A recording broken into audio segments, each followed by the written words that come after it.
In my past life, I absolutely loathed Chloe. I wouldn't even let the daughter we shared call me Dad. Yet, she and our little girl were unfailingly devoted to me, right up until I got our daughter killed and drove Chloe to bankruptcy. It was only when I was betrayed and left for dead by a manipulative woman and my so-called best friend that I finally understood how wrong I had been. When I opened my eyes again, I was back on the day my daughter was kidnapped. Without a moment's hesitation, I kicked open the factory door. Inside, Lily's small, trembling hands were clenched into tight fists. She was trying her hardest not to cry, silently repeating "Mommy, save me" 100 times in her head. The next second, the door to the abandoned factory was violently kicked open. The few people inside jumped at the sound, their heads snapping toward the entrance. A man stood silhouetted against the light. That man. Lily looked up and saw me. "Daddy!" Her little eyes blinked rapidly, and she even rubbed them with her small hands to make sure she wasn't seeing things. After kicking in the door, I immediately scanned the room for that small figure. I only breathed a sigh of relief when my eyes landed on the little girl. Before I could take a step forward, however, a guy with green hair jumped out. "Who the hell are you, buddy? You got a death wish? Didn't you know this place was occupied? You got some nerve barging in here." Seeing the group of men approach me, Lily quickly got up and tried to shield me with her small body.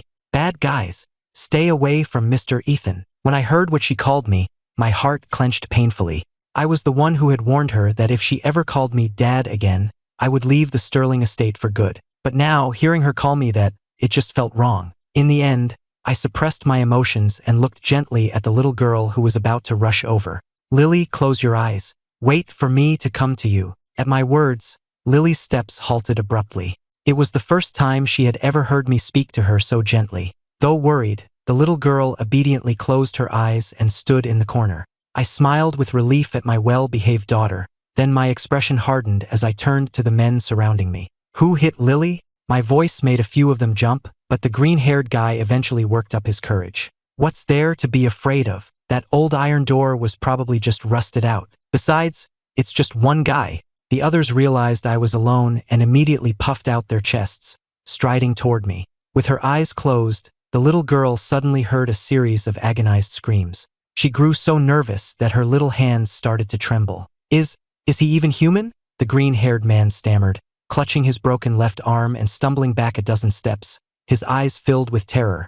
Then, his gaze fell on the girl in the corner, and an idea struck him. He snatched an iron pipe from the ground and swung it viciously at Lily's head. My expression changed drastically when I saw what was happening. I knocked down the man in front of me with a single punch and, in the instant the pipe came down, I threw myself in front of Lily. A dull, heavy pain exploded from my back.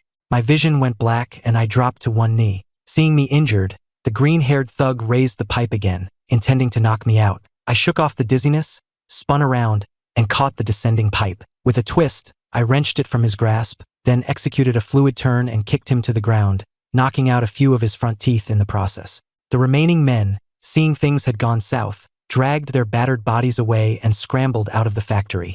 I clutched my shoulder, staggered a few steps, and crouched down, taking a moment to recover. After steadying my breath, I knelt in front of the anxious little girl. As the surroundings fell silent, Lily grew a little uneasy. Suddenly, she felt a warm touch on her face. "Lily, does it hurt?" My fingers gently traced her red, swollen cheek. Lily opened her eyes to see my own were bloodshot, looking at her with heartache. I'm not hurt." Lily quickly shook her head, fighting back tears because I used to hate it when she cried. Looking at this cautious little girl, I wished I could go back and slap my former self. "Lily, let's go home." I wanted to take her hand, but when I saw her instinctively shrink away from me with a fearful look, I had no choice but to withdraw my hand. The little girl first stood up and dusted herself off, then glanced at me walking ahead and obediently followed behind. But after just a few steps, she started to feel dizzy. Meanwhile, on the highway, 3 black sedans were speeding along. Miss Hayes was driving, her face a mask of despair. Half an hour ago, Chloe had received a call at the office from the Sterling estate, saying I had taken Lily out. She had rushed out of her office, only to receive a call from the kidnappers shortly after. They had used their tech resources to trace Lily's location to the factory, but my phone was unreachable. A quick check revealed the last call I received was from Aiden. "Call him," Chloe commanded, her face furious, sending a shiver down Ms. Hayes' spine. When the call connected, a man's voice came through. "Ms. Hayes, you were looking for me?"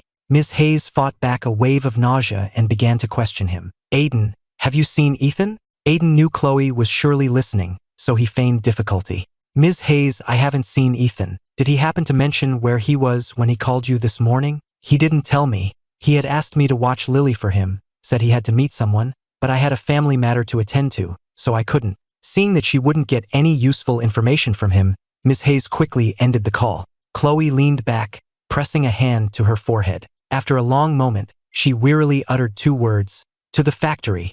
Back at the factory, just as we stepped out of the building, the little girl's strength gave out and she collapsed to the ground. I rushed over and scooped her up. Lily, what's wrong? I didn't eat breakfast, so I'm a little dizzy, the girl murmured, nestled in my arms. Her face was flushed, and she couldn't help but clutch the corner of my shirt. I never let her get close to me, but now, she had a reason. I breathed a sigh of relief and gently patted her head. Go to sleep. There'll be food when we get back. Lily nodded and drifted off peacefully in my arms. As I held the girl, a sharp pain shot through my back, making me wince. But when I remembered what Lily had endured for me in our past life, the pain seemed to vanish. I had only taken a few steps when the roar of engines filled the air. 3 black cars screeched to a halt in front of me. I froze, staring blankly at the woman who emerged from the lead car. I wanted to say her name, but no sound would come out. Chloe's brow furrowed slightly when she saw the girl sleeping soundly in my arms, as if surprised that I would be holding Lily at all. But when her gaze fell on Lily's swollen face, her eyes hardened. She rushed forward and took the girl from me. Her intimidating glare and defensive posture left me at a loss.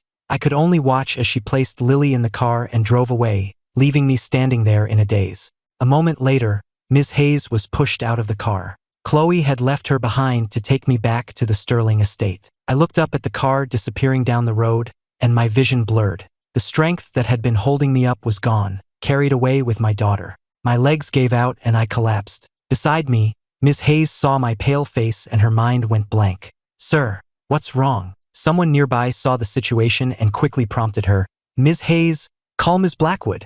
Chloe looked at the girl lying in the back seat, her heart a mix of complex emotions. Lily is your child too, how could you let this happen? Just then, she saw an incoming call from Ms. Hayes and assumed I was throwing a tantrum about going back. She almost declined it but ultimately pressed the answer button. Spit it out, don't waste my time. The woman's furious voice crackled through the phone, stunning Ms. Hayes into a 3-second silence. Finally, she stammered, Miss Blackwood, Ethan, he's collapsed. The words had barely left her mouth when the screech of tires tore through the air. Chloe's face was grim as she immediately spun the car around and raced back. Before the car had even come to a complete stop, she was out and rushing to my side, helping me up. Ms. Hayes quickly explained, Ms. Blackwood, he just suddenly passed out. It might be low blood sugar. Chloe looked at my ashen face, and her heart seized. As she was about to lift me, her hand on my back felt something sticky. She pulled it away and saw it was covered in red. At the sight of the blood,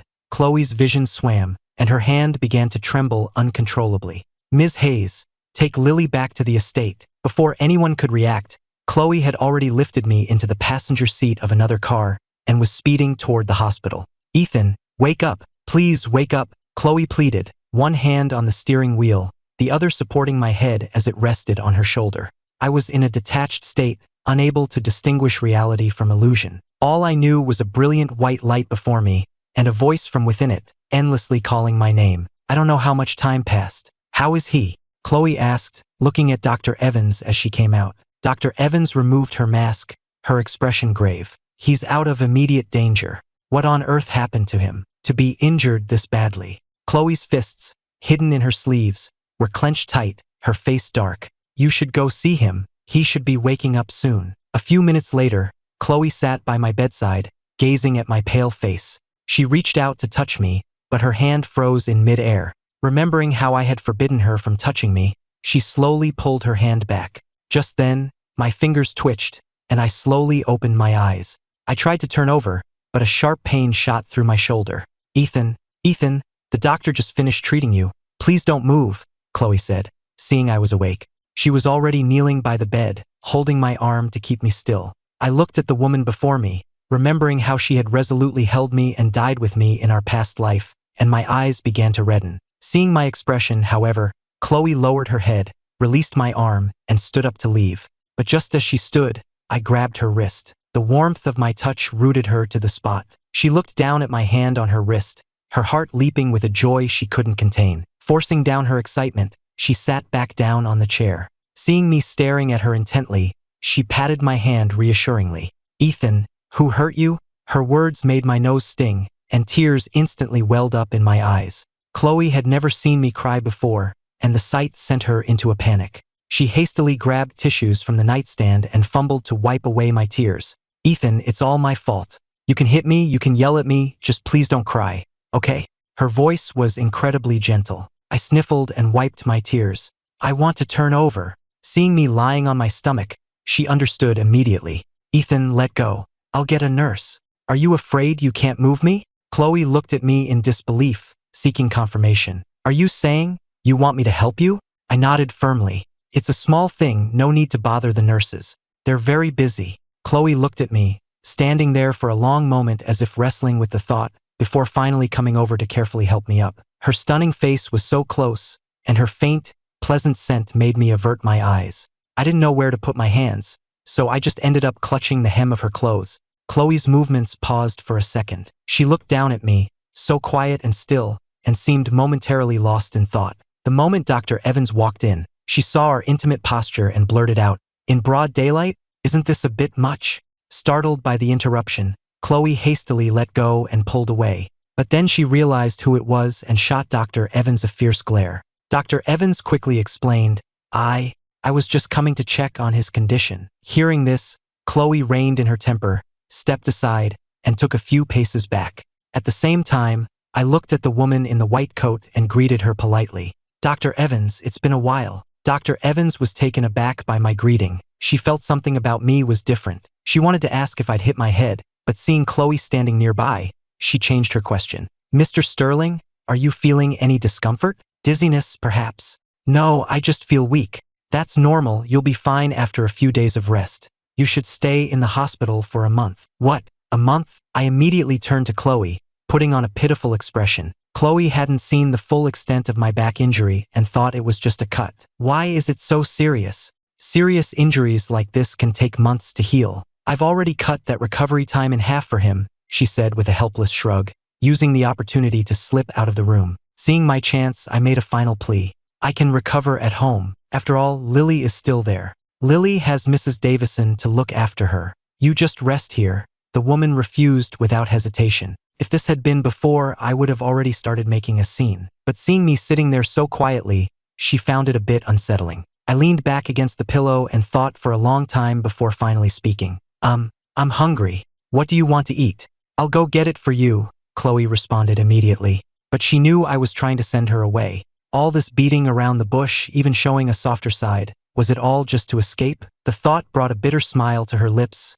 and she stumbled, almost losing her balance. "I want dumplings. From that little shop in the Grand Central Tower." I had always loved them in my past life, but I'd never told her, always sneaking off to eat them by myself. Chloe was silent for a long moment. Before she left, she turned her head slightly and left me with 2 words, "Wait for me." As she walked out, I watched the closed door and let out a slow sigh. "Don't worry.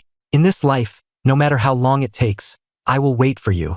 After that, I lay in bed, recalling the events of my past life, and my heart was instantly consumed by hatred. "Aiden, Scarlett, I will make you wish you were dead." Meanwhile, at the mall, Scarlett's face was etched with impatience. "Aiden, what time is it? Why isn't Ethan here yet?" "What? Ethan hasn't shown up? That can't be right. When I called him, he should have already been on his way. I've been waiting here for hours, and there's been no sign of him." "Scarlett, don't worry. Ethan must have been held up by something. I'll go to the Sterling estate to find him right now. Forget about him, let's just go on a date." Hearing this, Aiden fought the urge to slap her. "Calm down," he told himself. "I still need this woman to keep Ethan hooked so I can get my chance with Chloe." With that thought, the man took a deep breath. "Scarlett, wait for me. I'll be right there." After hanging up, Aiden tried calling me repeatedly, but my phone remained unreachable, making him stomp his foot in frustration. At the same time, Chloe was sitting in a gazebo outside the hospital, holding a bag of dumplings and eating her own portion. "Why don't you take those upstairs to eat?" Dr. Evans asked, sitting across from her. Chloe looked toward the fountain in the hospital courtyard, her eyes dull. "He's probably long gone by now." If that's the case, it doesn't matter where I eat. Dr. Evans followed her gaze and pondered for a moment. It's been 5 years. How long are you going to let him get away with this? All the injuries you've sustained over the years, some from him, some you took for him from the Blackwood family elders. Sometimes I'm truly amazed you can endure it all. Chloe didn't speak, just lifted her gaze to the distant sky. Dr. Evans knew her words were useless. She understood that the woman before her was hopelessly in love with me. In the end, all she could do was let out a deep sigh. Chloe finished her dumplings, wiped her mouth, and headed back to the hospital room. As she turned the doorknob, a flicker of hope sparked within her, wondering if I might still be there. But a second later, she mocked herself. Why would he wait for you? He's probably already run off to find Scarlett. With a soft creak, the door swung open. The moment she looked up, she saw me sitting on the windowsill, watching her. It's been 2 hours. I'm starving. As I spoke, my eyes lit up at the sight of the dumplings in her hand. You didn't leave? Chloe rubbed her eyes hard, wondering if she was hallucinating. Seeing her reaction felt like a knife twisting in my heart. In my past life, I had run away at every opportunity. No wonder she couldn't believe I was still here. I quickly composed myself and smiled. You told me to wait for you, didn't you? Chloe was silent. For a fleeting moment, she wanted to hug me tightly, but she quickly suppressed the urge. She was afraid that if she did, I would only despise her more. Taking the dumplings, I looked at the woman standing by the window, a little puzzled. Aren't you having any? This place has the best dumplings. I'm not hungry. You eat, Chloe said, remembering how she'd secretly eaten downstairs. The regret was so sharp it almost took her breath away. Seeing that she wasn't coming over, I felt a pang of disappointment. She was probably still angry that I had put Lily in danger. It was true. If I hadn't entrusted Lily to Aiden, none of this would have happened. Lost in thought, I held a dumpling in my hand, unable to finish it. Noticing this, Chloe frowned slightly. What's wrong? No appetite. I shook my head without a word. The truth was, I was past the point of hunger, and I was struggling with what to call her. I used to call her that witch, hey, or that woman, but I couldn't do that anymore. Technically, I should call her honey or darling, but changing so suddenly would make her suspicious, especially since we had just fought 2 days ago. To ease into it, I decided to avoid any name for now. Gengi go homi. Hearing this, the woman scoffed. What are you planning now? I didn't know why she was angry, so I just lowered my head and said softly, I want to go home. The home you're talking about, is it the Sterling estate? Chloe's tone was laced with sarcasm. I nodded firmly. Seeing my unwavering gaze, Chloe's expression shifted. She met my eyes for a moment before walking towards the door. I'll go talk to the doctor then. It was only when I heard the door close that I realized what she meant. A smile spread across my face, quickly followed by a wave of guilt. My past self, what an incredible woman I had let slip through my fingers. What? Discharge him? Are you sure? Dr. Evans stared in disbelief from her office chair at the woman sitting across from her, pen and paper in hand. He'll be recovering at home. What are the precautions? Don't tell me you don't know. Of course I know. Keep the wound dry, avoid strenuous physical activity, no heavy lifting, apply medication on schedule, maintain a light diet, and come back for a follow-up in a week. Chloe wrote down every single point, more diligently than she would for her own work. Don't tell me you can't remember these few things. Do you really need to write them down? Chloe ignored her, carefully folded the note, put it in her pocket, and walked straight out of the office, leaving a bewildered Dr. Evans behind. Ms. Hayes looked utterly drained as she stepped out of the hospital elevator. Half an hour ago,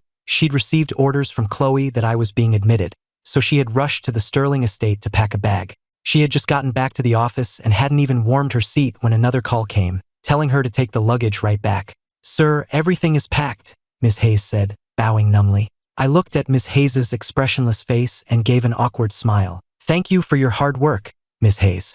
Please wait for us downstairs. We'll be right down. Though I was weak, my ridiculously good looks were still undeniable, and it seemed to dazzle Ms. Hayes for a moment. Snapping out of it, she quickly grabbed the luggage and left the room. The moment Chloe entered the room, she saw me lying face down on the bed. Her expression changed instantly. Ethan, are you not feeling well? Don't worry, I'm fine. I just feel weak all over, like I can't walk, I said, keeping my head down with a look of self-reproach. Chloe noticed my subtle behavior but couldn't figure out what I was up to. She could only test the waters. Should I call for a stretcher for you? My face fell at her words. Being carried out on a stretcher is too embarrassing. How about, you help me? Chloe froze on the spot, unsure how to respond. Seeing her silence, my chest ached a little. After a moment, I sat up, ready to leave the room on my own. But as soon as I got out of bed, I saw her outstretched hand. She said, "Here, come on. We won't use a stretcher, but if you fall,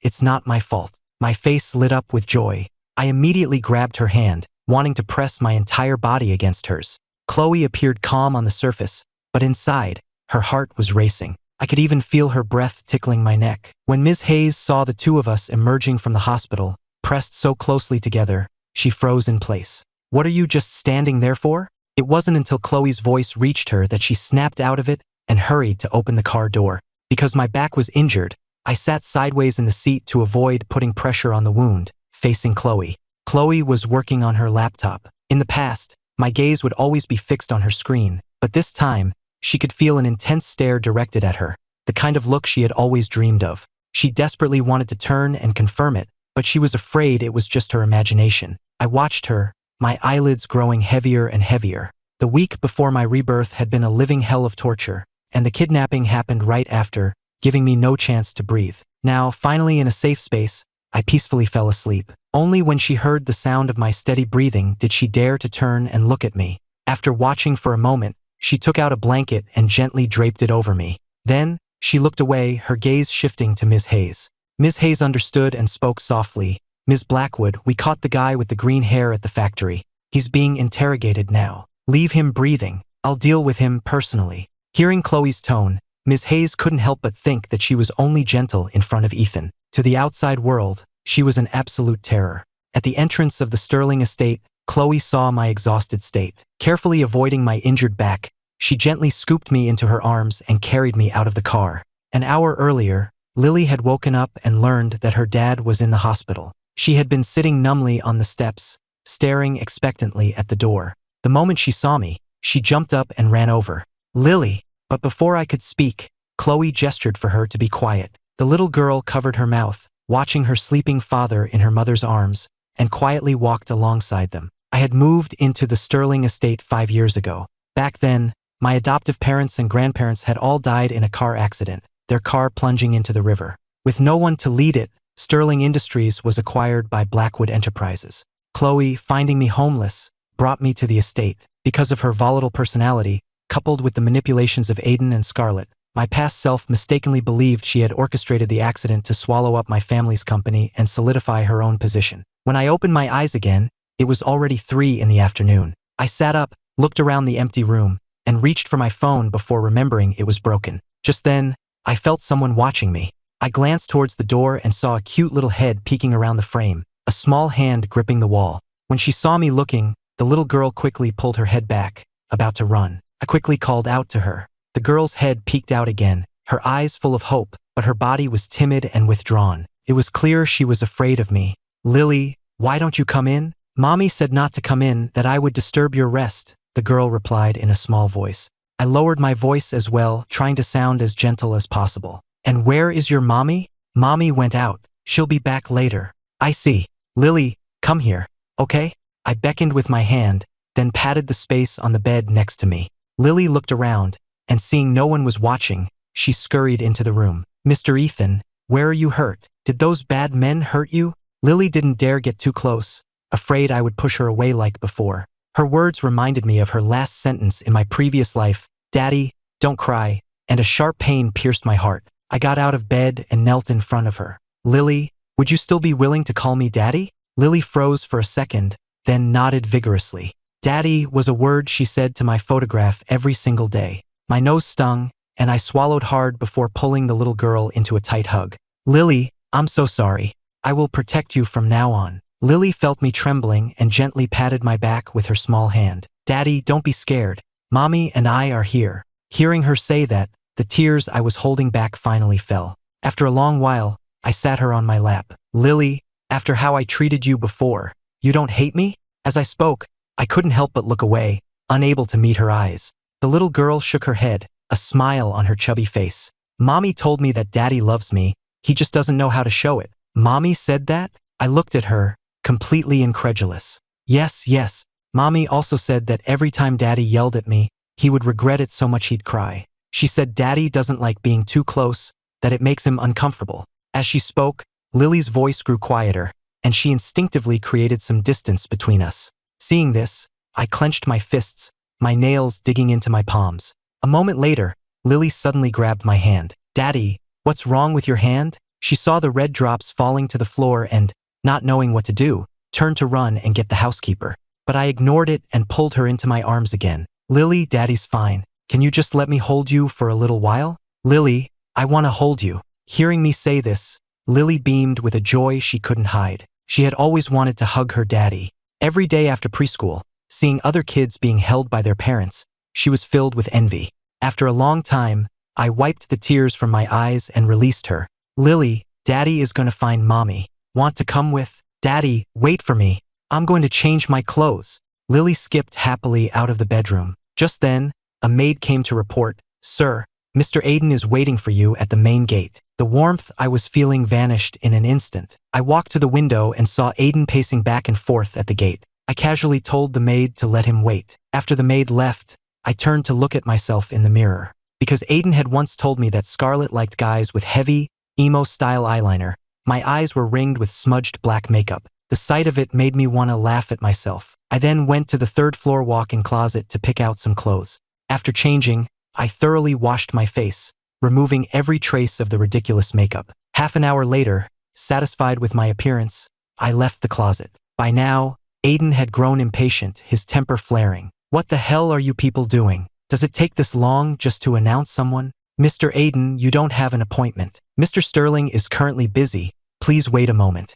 Aiden grew even more irritated at the unyielding maid. Every time he'd visited before, I would be waiting for him at the gate. He never needed an appointment. "Is this your first day? You dare to stop me? Are you trying to get fired?" The maid flinched and took a step back. It was, in fact, her first day on the job. Just then, another servant saw the scene at the gate, rushed over, pushed the new maid aside, and looked at Aiden with a fawning expression. "Get out of the way. How dare you stop Mr. Aiden?" "Mr. Aiden, I'm so sorry. She's new here. Please, come in, come in." Meanwhile, "Daddy, is that you?" Lily stared at me, my appearance now even more striking, and she could hardly recognize me. I chuckled and knelt in front of her. "What? It's only been a few minutes and you don't recognize me anymore." With that, I took Lily downstairs. We had just reached the main hall when Aiden's voice called out, "Ethan, are you okay? I heard you were in the hospital." Aiden wore a look of concern, but when he saw I was unharmed, a flicker of disappointment crossed his eyes.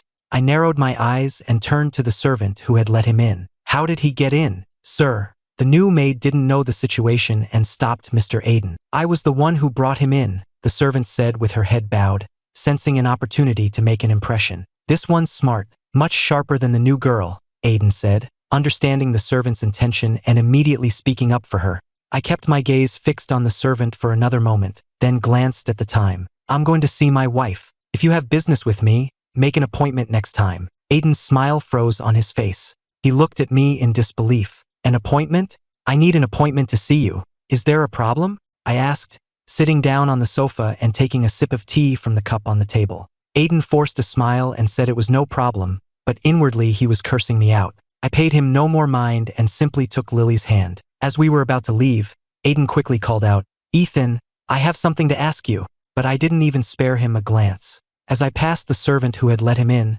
I informed her that she could go to HR to collect her final paycheck and leave. The servant froze, her face a mask of utter disbelief. Mrs. Davison, the head housekeeper, had witnessed my new attitude toward Aiden. She now addressed him with a look of disdain. "This way, Mr. Aiden. Surely you don't need us to show you out." Aiden's face turned red with anger, but in the end, he left the Sterling estate in disgrace.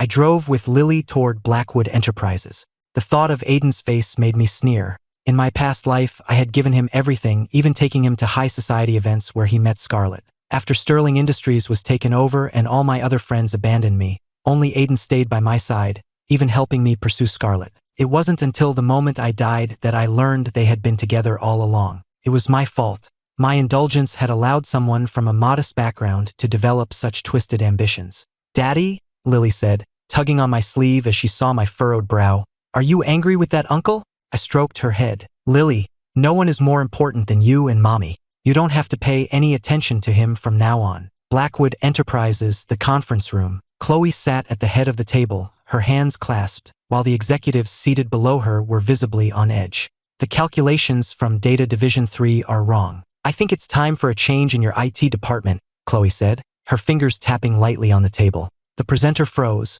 then forced himself to finish the rest of his report before returning to his seat with his head hung low. Next, the manager of the technology department swallowed hard, wiped the sweat from his forehead, and stepped forward to present. Just then, her phone vibrated. Chloe's eyes flicked to the screen, and the rhythmic tapping of her fingers stopped. She saw the call was from the Sterling Estates landline, and a sense of unease washed over her. When she answered, Mrs. Davison sounded hesitant. Chloe had previously ordered that I was not to leave, but the young miss was a different story. Ms. Blackwood, Ethan has left the estate with the young miss. Downstairs, Ms. Hayes was sipping coffee in the lobby lounge when she looked up and saw Chloe striding out, her face dark. She heard the words, "Get the car," and immediately put down her cup and hurried after her. She didn't even have to think. Seeing Chloe in such a rush, she knew I must have run off again. On the street outside Blackwood Enterprises, I sat in the car, marveling at the skyscraper piercing the clouds. When a light rain began to fall, I parked in an outdoor lot and got an umbrella from the trunk. The two of us, father and daughter, walked along the curb, talking and laughing. The little girl happily stomped in puddles. But when she looked up and realized we were in front of her mother's company building, she instinctively turned and gripped my hand tightly. "Daddy, are you leaving?" Seeing Lily's instinctive reaction, my heart ached. I bent down and gently wiped a few raindrops from her face. "Lily, I will never leave you with a stranger again." Meanwhile, Ms. Hayes, trailing behind Chloe, looked up and saw a man in a black shirt wiping Lily's face. From their angle, she couldn't see the man's face clearly. Why did Ethan leave the young miss with someone else again? And right in front of the company building. Ms. Hayes wore an expression of utter defeat. She glanced at Chloe out of the corner of her eye and quickly took a step back. Chloe merely glanced at the man's clothes before charging forward. Lily saw her mother approaching and waved eagerly. Seeing her reaction, I knew who it was. But just as I was about to turn, a sudden push sent me stumbling off the curb and into a puddle, the umbrella clattering to the ground. Lily didn't react at first. A few seconds later, she pushed her mother away and shouted angrily, "Mommy, why did you push Daddy?" Hearing Lily's words, Chloe's eyes widened. She spun around and saw me sitting miserably on the ground. She froze for a second, swallowed hard, then rushed to help me up. "Ethan, I'm so sorry.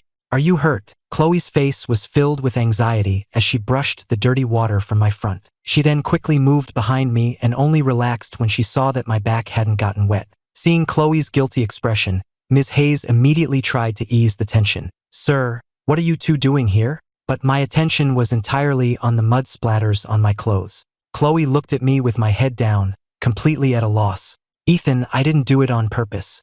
I saw the clothes. I didn't realize it was you." Chloe quickly helped me up, her gaze shifting away. Just one glance at me had sent her heart rate soaring. She was afraid that if she looked any longer, she might actually faint from the palpitations.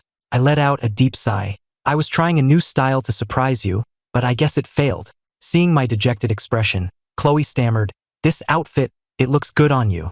That's more like it. So, is it better than before?" I said, deliberately leaning closer, so close I could see the fine hairs on her face. Chloe forgot to breathe for a moment. A few seconds later, she pulled away, turned, and told Ms. Hayes to get a change of clothes.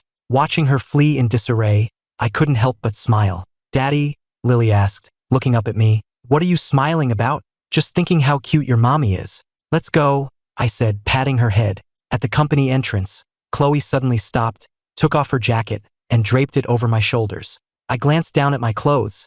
It really wouldn't be right to go inside looking this dirty. She was always so thoughtful. However, Chloe's intentions were completely different from what I thought. She just wanted to hide me away, to keep anyone from looking at me, especially other men. Unfortunately, with my face, I still attracted the attention of quite a few women the moment I entered the lobby. These stares made Chloe extremely unhappy, and her tone turned cold. "Why did you come here?" I thought she was angry, so I quickly pulled Lily forward. "Lily said she wanted to see your company." Chloe looked at the girl. Taking my cue, Lily nodded eagerly. "I wanted to see it, so I asked Daddy to bring me." Hearing the word, "Daddy," Chloe instinctively glanced at me. Seeing that I wasn't angry, she finally relaxed. In Chloe's office, there was always a fresh change of clothes ready for me. So, once we were upstairs, She took the clothes from Ms. Hayes and told me to go change in the private lounge.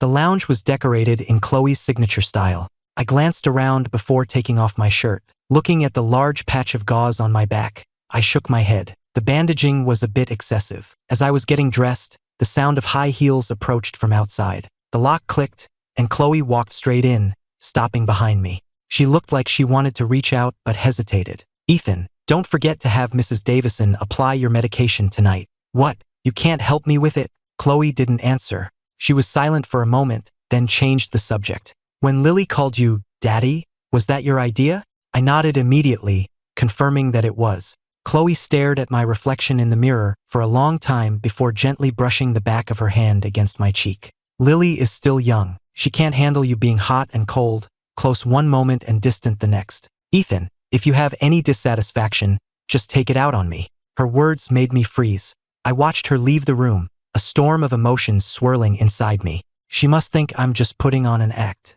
I shook my head, feeling like I had truly brought this upon myself. I took a deep breath, returned to the main office, and, as if nothing had happened, sat down on the sofa with Lily. At that moment, Ms. Hayes looked at the two of us on the sofa and timidly asked, "Ms. Blackwood, should we continue the meeting?" Chloe nodded, put down the file in her hand, and left the office. Seeing her leave, my heart sank with a little disappointment, but the little girl, as if reading my mind, immediately scooted closer. "Daddy, even if Mommy's not here, you still have Lily to keep you company." My disappointment vanished, and I happily pinched her little nose. 10 minutes later, however, I was bored out of my mind. I turned to Lily. "Hey Lily, want to see what your mommy looks like when she's working?" The girl put down her book and nodded. "As long as I'm with Daddy, I'll do anything." Her words were like a royal decree. I immediately picked Lily up and headed to the conference room. When Ms. Hayes, who was standing outside, heard what I wanted, she quickly went inside to ask for permission. When Chloe heard, her eyes narrowed, and her gaze shifted to me outside the door. "He really doesn't miss any opportunity to get company secrets." "Let them sit in the back," Chloe said, leaning back in her chair, a trace of weariness on her face. "Ethan, if this is what you want, I'll give you everything. Absolutely everything." "Sir, you can sit in the chairs along the wall," Ms. Hayes said, pointing to the corner as she approached. The two of us snuck in quietly so as not to disturb the meeting. At some point, the atmosphere in the conference room became much more relaxed. Chloe barely spoke, just nodding or humming in agreement. The executives exchanged glances until someone noticed that her gaze was constantly fixed on the corner of the room. I listened to the tedious reports, feeling even more bored than before. Lily, on the other hand, was listening with rapt attention. All I could do was stare blankly at my wife. This was only the first day of my new life. Thinking about what might happen tonight made my breathing quicken. We were still sleeping in separate rooms. If I wanted her to trust me, I had to be the one to take the initiative. I remembered my past life. She had kept me confined to the Sterling estate. One time, I snuck out to find Scarlett, and that night, she was so furious that she forced herself on me. Not long after, she found out she was pregnant. To give birth to the child without scandal, Chloe even threatened Scarlett's life, which pushed our relationship to a breaking point. Just a few days before my rebirth, Chloe had gotten drunk and kept throwing herself at me, and I had pushed her down the stairs. The more I thought about it, the angrier I got, and the more disgusted I felt with my past self. Unable to contain it, I slammed my fist on the table. "Daddy!" Lily jumped, startled, and cried out instinctively, thinking I was angry. The conference room fell silent in an instant. All eyes turned to me. I snapped out of my memories and realized what I'd done. My face flushed red, and I wished I could hide my head under the table. Thankfully, Chloe calmly told everyone to continue the meeting, and the attention shifted away from me. I patted Lily's head. "Lily, I'm just going to the restroom." Then I quickly slipped out of the conference room. Ms. Hayes saw me rush out with a beet red face and immediately came over. "Sir, is the meeting over?" "No. Where's the restroom?" "Around the corner to the left," Ms. Hayes pointed. Once inside the restroom, I braced my hands on the sink, took a deep breath, and splashed cold water on my face. "Ethan, oh Ethan, can you please stop embarrassing her?" I deeply regretted my outburst. I walked listlessly out of the restroom and saw the mother and daughter standing by the conference room door from a distance.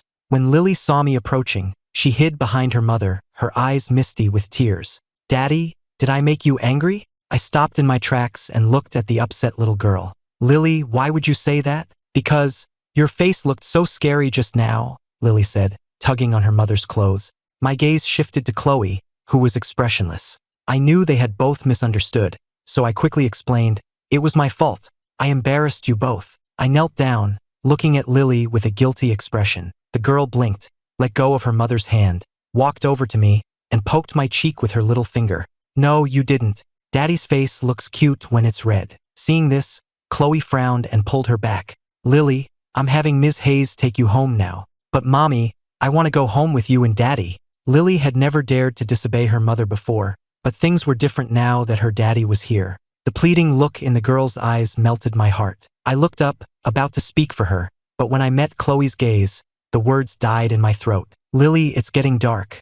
You should go home and have dinner. Mommy and Daddy will be back soon." I watched Lily being led away, my face clearly saying, "I'm scared of her too. Aren't we going home?" 20 minutes later, the car pulled up in front of a 5-star hotel. Chloe ignored my gaping mouth and pulled me straight out of the car. Is she taking me here to get a room?" I watched her walk to the front desk to get a key, my heart pounding erratically.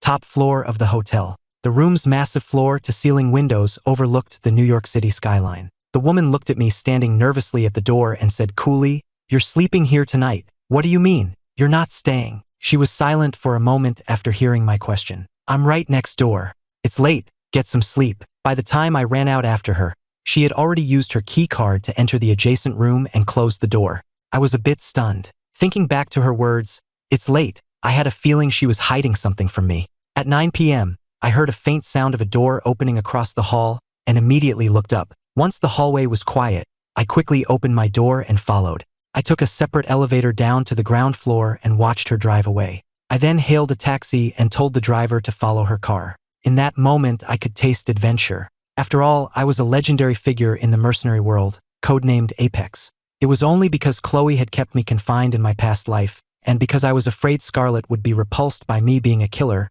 that I had requested to retire. Watching the direction she was driving, I felt a little confused. Wasn't this the way back to the Sterling estate? After she entered the estate, I noticed a car parked at the main gate. Upon closer inspection, I recognized it as my in-laws' car. I instantly understood. They must have come because of Lily's kidnapping earlier today. I paid the taxi driver, hopped over the western wall of the estate, and hid beneath the living room window. Inside the living room, Chloe's father slammed his hand on the table. "You're still protecting him. If Ethan hadn't taken Lily out, this kidnapping never would have happened. We are taking Lily with us today. That man doesn't even treat her like a daughter. I told you he's already changing. Just give him some time. Don't give me that nonsense. Where is he? Where the hell did he go? He's not here. Today was an accident, and Ethan was injured too." Chloe's father snorted heavily.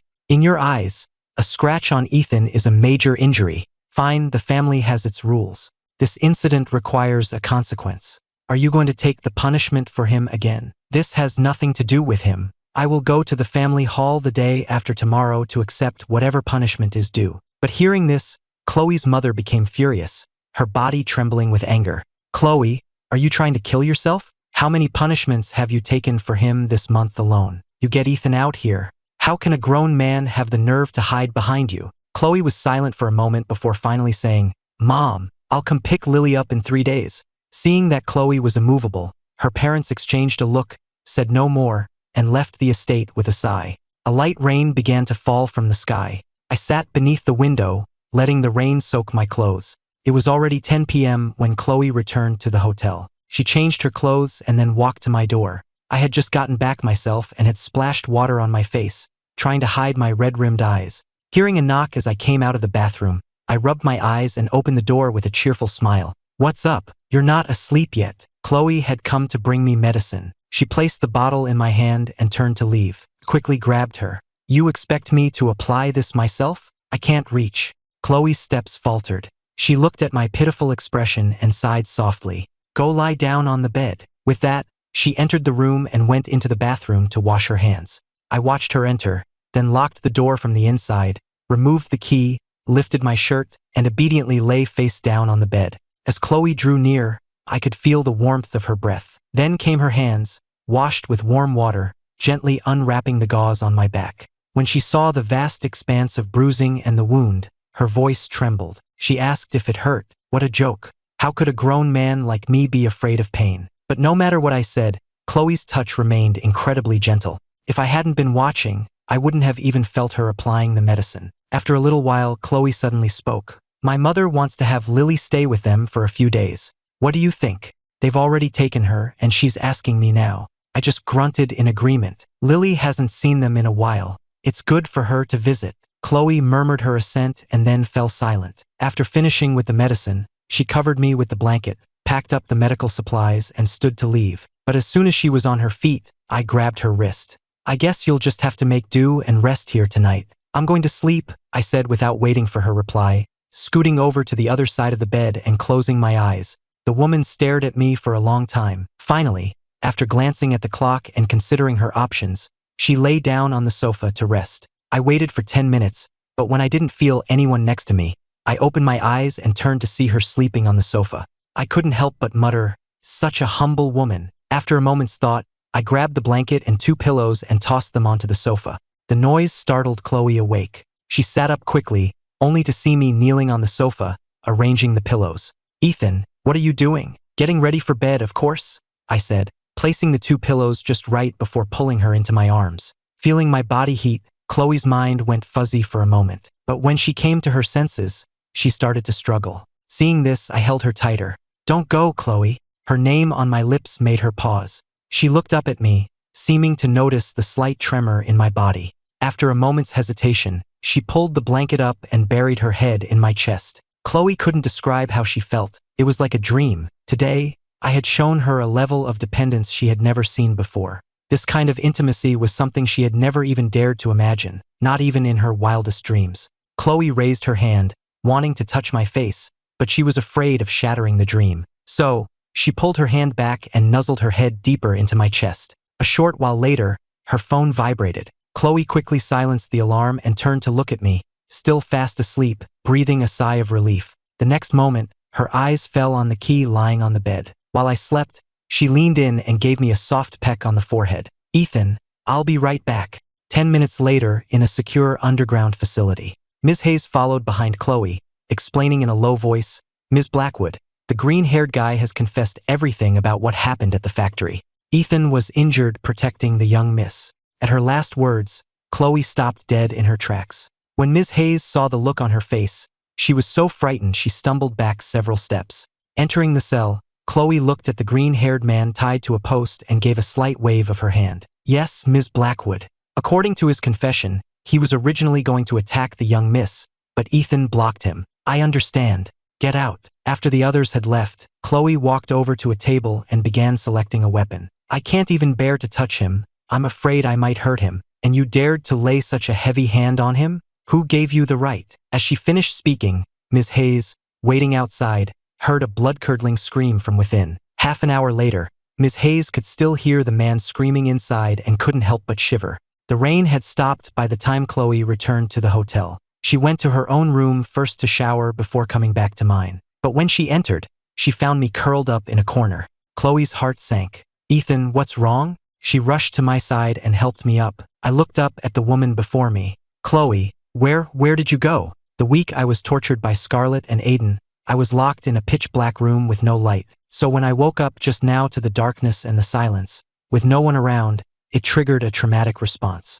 Chloe looked at my vacant eyes, her heart twisting in pain. She could only pull me into a tight embrace.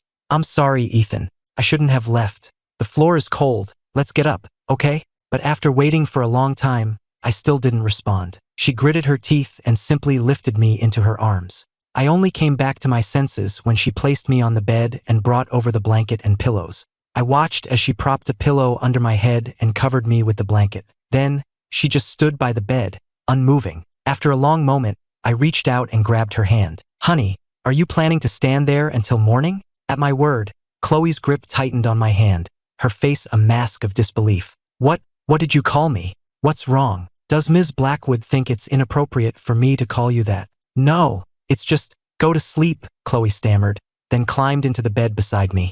I had wanted to say more, but seeing her close her eyes, refusing any further conversation, I obediently kept quiet. About 10 minutes later, once she was sure I was asleep, Chloe dared to open her eyes. The thought that I was only calling her honey to get those 6 key project proposals from Blackwood Enterprises for Scarlett made her burn with a jealousy so intense that cold sweat beaded on her forehead. She had to get up, take a small white bottle from her pocket, and swallow the last 2 pills inside. No, Ethan, you are mine. You can only be mine. The next morning, Chloe left the hotel early. I had just gotten dressed and opened the door to find Ms. Hayes and several bodyguards waiting outside. Sir, we've been ordered to escort you back. I sighed and followed them. Everyone at the Sterling estate knew I had some fighting skills, and on top of that, they knew I was the person Chloe cared about most. So neither Ms. Hayes nor the bodyguards would ever dare to use real force on me. Their attempts to stop me were always symbolic, and in the end, it was always Chloe who had to bring me back herself. Back at the estate, I looked around my familiar bedroom and slumped onto the desk in frustration, wondering how I could get her to lift her restrictions on me. Just then, Mrs. Davison handed me a new phone that Chloe had prepared for me. I thanked her, inserted the SIM card, and turned it on. The screen immediately filled with countless text notifications, 80% of which were from Scarlett and Aiden. I didn't even bother reading them, I just deleted them all. I wanted to block them both, but thinking of my plans, I suppressed my anger. After 2 hours of cleaning up the phone, I finally erased every trace of them, so I wouldn't have to see their names and lose my appetite. I stood on the balcony of my room, looking down at the field of pink lavender below. In my past life, Chloe suffered from insomnia but refused to take medication, so she had planted this field to help her sleep. The very next day, I had set it all on fire. The memory made me curse myself again. I went straight downstairs. When the gardener saw me coming with a pair of shears, he looked terrified and quickly moved aside. A few maids wanted to tell me that Chloe had spent a great deal of time planting these flowers, but they thought better of it and kept quiet. In their minds, if I knew Chloe had planted them, I would surely rip them all out. I ignored them and walked into the lavender field with my tools and a basket. Her sleep was poor, and this field was so far from her bedroom. It would be more effective to cut a few stems and place them in her room. An hour later, I carried a basket full of lavender to her bedroom. Our rooms were both on the 2nd floor, hers at the far west end. When I pushed open the door, I was shocked. The room was completely bare except for a bed and a sofa. After a moment of silence, I shook my head, placed the flowers on the floor, and ran downstairs to ask the head butler, Mr. Coleman, to purchase the things I needed. Mr. Ethan, if we proceed with this, I'm afraid Ms. Blackwood today might. Mr. Coleman hesitated, looking troubled. Don't worry, I'm not about to make Chloe homeless. Meanwhile, at Blackwood Enterprises, Ms. Blackwood, Ethan says he wants to renovate the room, and he's even tearing down a wall, Mr. Coleman reported, his face grim as he watched workers moving in and out. Chloe, flipping through a document, replied coolly, as long as he doesn't leave the Sterling estate, let him do as he pleases. Mr. Coleman looked at the disconnected call and shook his head. It seemed that as long as I didn't run away, I could tear down the entire estate and Chloe wouldn't care. In the evening, I wiped the sweat from my brow and looked at the newly transformed room with a satisfied nod. Then I went to the kitchen. Mrs. Davison, when is she coming back? Mr. Ethan, Ms. Blackwood called a while ago. She said she has work at the office and won't be back tonight. My spirits sank instantly. I didn't even have much of an appetite for dinner. At 8 p.m., a loud clap of thunder echoed through the sky, and a flash of lightning illuminated the room. I rushed to the window and saw the storm brewing in the distance. I quickly got dressed, then jumped directly from the 2nd floor balcony, rolling a few times to land smoothly. I hid in the shadows to avoid the patrolling guards, then scaled the wall and left the estate. I remembered one night in my past life. Lily was terrified of the thunder, and her mother was working late at the office. She had gathered all her courage to knock on my door, only for me to chase her away. Lily, just like her mother, never showed weakness. The more I thought about it, the more uneasy I became. I circled around to the estate's underground garage, got in a car, and sped toward the old family mansion, Blackwood Enterprises. In her office, Chloe looked at the weather outside. The memory of me curled up alone in the corner last night made her worry. Is he resting? Ms. Hayes replied immediately, Ms. Blackwood, the butler sent a message 3 hours ago. Ethan has already gone to his room to sleep. The woman stared out the window, thought for a moment, and finally gave the order, prepare to return to the estate. At the same time, at the old mansion, Lily was hiding under her covers, pressing her hands tightly over her ears, her body trembling. Just then, she heard a tapping sound at the window. The girl curled into a ball, too scared to move. Not until she heard a familiar voice. Lily, are you asleep? Hearing the voice, she shot up from the bed, not even bothering with her slippers, and rushed to open the window. Daddy, what are you doing here? I scanned the area, and seeing no one, I climbed in through the window and immediately swept my daughter into my arms. Lily, did you miss me? Lily was a little shy but nodded vigorously. I released her and pinched her little cheek. How about Daddy reads you a story to help you sleep? Daddy, can you sleep with me tonight? Lily, not tonight. Hearing my refusal, Lily glanced at the lightning flashing outside. But Daddy, it's going to rain. I picked her up and set her down on the bed. Daddy has something to do tonight. In 2 days, Mommy and I will come pick you up and take you home, okay? Hearing this, Lily obediently lay down to sleep. Outside, the storm raged, but inside, the little girl quickly fell asleep under my soothing voice. I put down the storybook and tucked her in tightly. The clock on the wall showed 9 p.m. After a moment's thought, I grabbed an umbrella, left the old mansion, and drove to the family hall. The so-called family hall was a place specifically for punishing members of the clan who had broken the rules. Every member of the Blackwood family had to abide by its judgments. Not even Chloe, the head of the family, was exempt. I stood at the entrance of the hall, holding an umbrella. The attendant on duty heard footsteps approaching and quickly got up to investigate. Who's there? Who dares to trespass in the family hall? I'm here to accept punishment. The attendant looked at me, then his eyes widened, and he blinked hard. You look familiar, but you don't seem to be a Blackwood.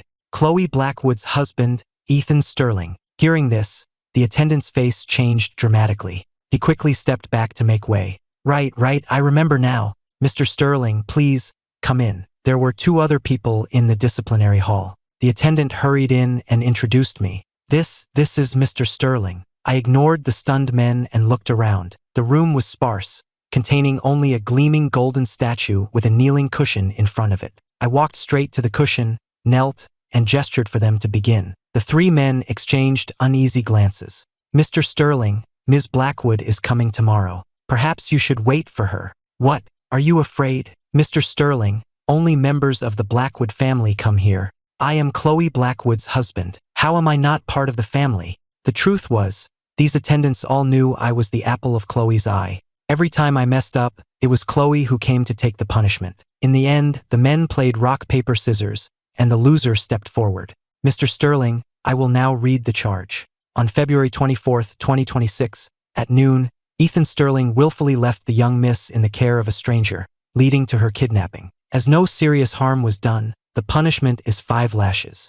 And what if she had been crippled? In that case, it would have been at least 20 lashes. I lowered my head. No wonder. After that incident in my past life, she was hospitalized for a month, and I never once asked about her, never even went to see her. Mr. Sterling, we will begin now, the attendant said, and then, following procedure, he swung the whip. After a series of dull thuds, my fists were clenched, and beads of sweat formed on my forehead. This specially made whip could make a grown man scream in agony with just a single lash. I instinctively looked up at the statue before me. My body was in agony, but the thought of how much that woman had silently endured for me hurt my heart even more. Soon, the punishment was over. Mr. Sterling, should we call a doctor for you? The 3 men asked cautiously, looking at my pale face. I staggered to my feet. Erase the record of my punishment. You know what to say, right? We understand, Mr. Sterling. We won't say a word to Ms. Blackwood. The family hall had a rule. Once a punishment was served, the record could be cleared. I nodded, clutching my shoulder. My back burned with a searing pain. The previous wound had likely been aggravated. I picked up my umbrella and stumbled back to the car. Meanwhile, the Sterling estate was ablaze with lights. The entire staff stood trembling in the main hall, not daring to look up at the woman before them. Chloe stared intently at the security monitor. When she saw me jump from the window, she sagged weakly, then gritted her teeth and straightened up again. Seeing this, Ms. Hayes, standing behind her, felt a sense of dread. Chloe had run out of her medication, and she hadn't had a chance to get a refill from Dr. Evans yet. Track his location. I want to know where Ethan is. Not daring to delay, Ms. Hayes immediately took out her laptop and activated the hidden tracker in my phone. The downpour continued for a while before softening to a drizzle. At that moment, outside the Chroma bar, a white Phantom was parked on the side of the road. I was leaning against the car, vomiting repeatedly. Just then, Aiden's surprised voice came from across the street. Ethan, what are you doing here? I froze for a second and looked up. Aiden and Scarlett were walking toward me, one after the other. At the sight of them, my fists clenched so tightly they creaked. I quickly lowered my head to hide the look in my eyes. Ethan, don't get the wrong idea. Scarlett and I just happened to run into each other at the bar, Aiden quickly explained as they got closer. Scarlett cleared her throat and instinctively started to scold me. Ethan, what are you doing at a bar? Do you have any idea what I'd think, seeing you here? Her words instantly brought back memories of my past life, and I had to force myself to hold back. I had just opened my mouth to say something when the roar of car engines surrounded us. My heart sank at the sight. A dozen bodyguards emerged from several cars, and Chloe walked up to me, her face like a thundercloud. I instinctively took a step back. Seeing the situation, Aiden rushed to stand in front of her.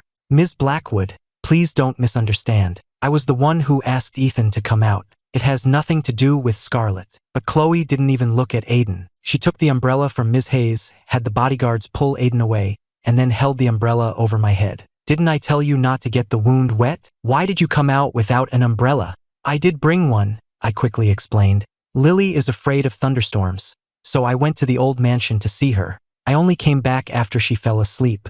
I just happened to run into them here. But Chloe remained expressionless and simply said, let's go back. I was about to say more when Scarlett's voice came from behind me. Ms. Blackwood, Ethan has already explained himself. There's no point in dragging this out, is there? Ms. Hayes stood to the side, gritting her teeth. She thought to herself that if I hadn't unconditionally protected Scarlett, even threatening to die for her, a mere general manager of Willow Creek Incorporated would never have dared to speak to Chloe like that and live to see another day. Ms. Hayes, someone is bullying your boss. Aren't you going to do anything? I said, taking Chloe's hand and looking at the silent assistant beside us. Ms. Hayes was stunned for a moment, not quite processing my words. Chloe's gaze, however, fell on my hand holding hers, and the color in her face improved slightly. Let's go home. We can leave this to Ms. Hayes, I said, thinking that if I weren't so weak from the punishment I just received, I would have kicked Scarlett to the ground myself. Ethan, Ms. Hayes won't go easy on her just because of you. What are you talking about? Why would she go easy on her? Before I could finish, Chloe cut me off, turned, and pulled me into the car. The Sterling estate. Chloe pulled me by the hand up the stairs. Mr. Coleman watched the furious Chloe and the silent me, sighed, and dismissed the rest of the staff for the night. I tried to explain myself countless times on the way, but it was as if she couldn't hear me. The moment we reached the estate, she dragged me out of the car and all the way to the study. She then locked the door, walked up to me, and slammed me against the wall. Honey, I already explained. I really did go to the old mansion. You can ask Lily if you don't believe me. Ethan, I'm tired of that excuse. Give me a different reason, and maybe I can fool myself into believing you. I'm really not lying. Ethan, why are you always trying to leave me? I can give you anything, so why do you keep pushing me to this point? I can't feel sorry for you anymore. With that, she shoved me to the floor and pinned me to the carpet. I winced in pain, wondering how this woman could be so strong. Even injured, I was still Apex. I shouldn't be this powerless against her. Honey, it really hurts. But before I could finish, she silenced me with her lips. An hour later, I lay numbly on the floor. Chloe slowly got dressed, bit her lip as she looked at my expression, then covered me with my clothes and left without a backward glance. After a long while, I sat up, the clothes sliding off me. My body was covered in marks she had left. I was both angry and amused. She said she wouldn't feel sorry for me, but her actions felt more like a reward. The delayed pain hit me, and I winced, my eyes rolling back. The constant friction against the wool rug had caused the whip marks on my back to start bleeding. Not only was my back a mess, but my little brother down there was also taking a beating. It was a strange mix of pain and pleasure, and I just sat there in a daze for a while. I dragged my aching body to a cabinet in the study, found a change of clothes, and put them on. But just as I was about to leave, my strength gave out, and I collapsed onto the carpet. Meanwhile, Chloe stumbled back to the guest room and stood under a cold shower. She slid down the wall and sat on the floor, cold water dripping from the ends of her hair. The next day, Chloe went to my bedroom door and knocked for a long time, but there was no answer. A wave of immense regret washed over her. She leaned against the door for a long time before finally turning and leaving the estate, heading for the family hall. Miss Blackwood, you're here, the attendant at the family hall said, rushing to greet her. The woman ignored the greeting and walked straight into the inner hall. The attendant quickly called after her, Miss, there are no punishments scheduled for today. Chloe's steps halted instantly. What do you mean? Hasn't Ethan's punishment been carried out yet? The men exchanged glances but said nothing. Chloe's brow furrowed. She turned, left the hall, and headed for the old family mansion. Meanwhile, the the butler stood in the main hall of the mansion, informing Chloe's father, "Sir, Miss Blackwood has arrived. Has she received her punishment?" "Sir, the matter was cleared last night." Her father nodded. When he saw his daughter walk in with a frown, he couldn't resist taunting her. "What's wrong? You didn't even blink when you took a dozen lashes for him before. Now it's just 5 and you look like this? I'm telling you, you brought this on yourself." Chloe paid him no mind and simply asked, "Did you issue the order to the family hall or not?" Her father was a bit confused by the question. He stared at her. "Didn't you take care of it last night?" At this, the butler immediately stepped forward. "Miss, last night at 10:19 p.m., the family hall's record was cleared." Hearing that specific time, something seemed to click in Chloe's mind. Just then, a sleepy Lily emerged from her bedroom and ran straight to her mother. "Mommy, why are you here so early to pick me up? Daddy said you weren't coming until tomorrow." Chloe felt as if she had been struck by lightning. Chloe knelt in front of the girl, her face anxious. "When did Daddy tell you that?" Lily put her hands behind her back and swayed. "Daddy told me to keep it a secret." Chloe's voice turned cold. "Lily, Mommy, don't be mad. I'll tell you, okay? But you can't tell Daddy." Chloe immediately promised. Seeing that her mother had sworn, the girl smiled and said, "Daddy told me last night when he was putting me to sleep." Seeing that Chloe was waiting for more, Lily thought for a moment and added, "Daddy knew I was scared of the thunderstorm, so he came specially to be with me last night. He only left after I fell asleep." "What time did he get here?" Seeing the strange look on her mother's face, Lily's voice grew softer. "Daddy came at 9 o'clock and left about half an hour later." After that, Chloe's father came out from washing his hands just in time to see his daughter rushing away. Lily stood there, clenching her fists, a worried look on her face. At that moment, Chloe's eyes were bloodshot. First to the old mansion, then to the family hall, and then passing the chroma bar on the way back to the estate. The route and the timeline matched perfectly. Remembering my pale face from the night before, Chloe's expression grew even darker, and her hands gripped the steering wheel so tightly they creaked. Back at the Sterling estate, Mrs. Davison looked at the undamaged main hall and sighed in relief. "I had already called the furniture company to arrange for replacements, but it turns out," Mr. Coleman looked around, his face a picture of disbelief. "Yesterday, Ms. Blackwood and Mr. Sterling were in the study. Maybe that's the room that needs new furniture." "That's possible. By the way, is Mr. Sterling not in the main house?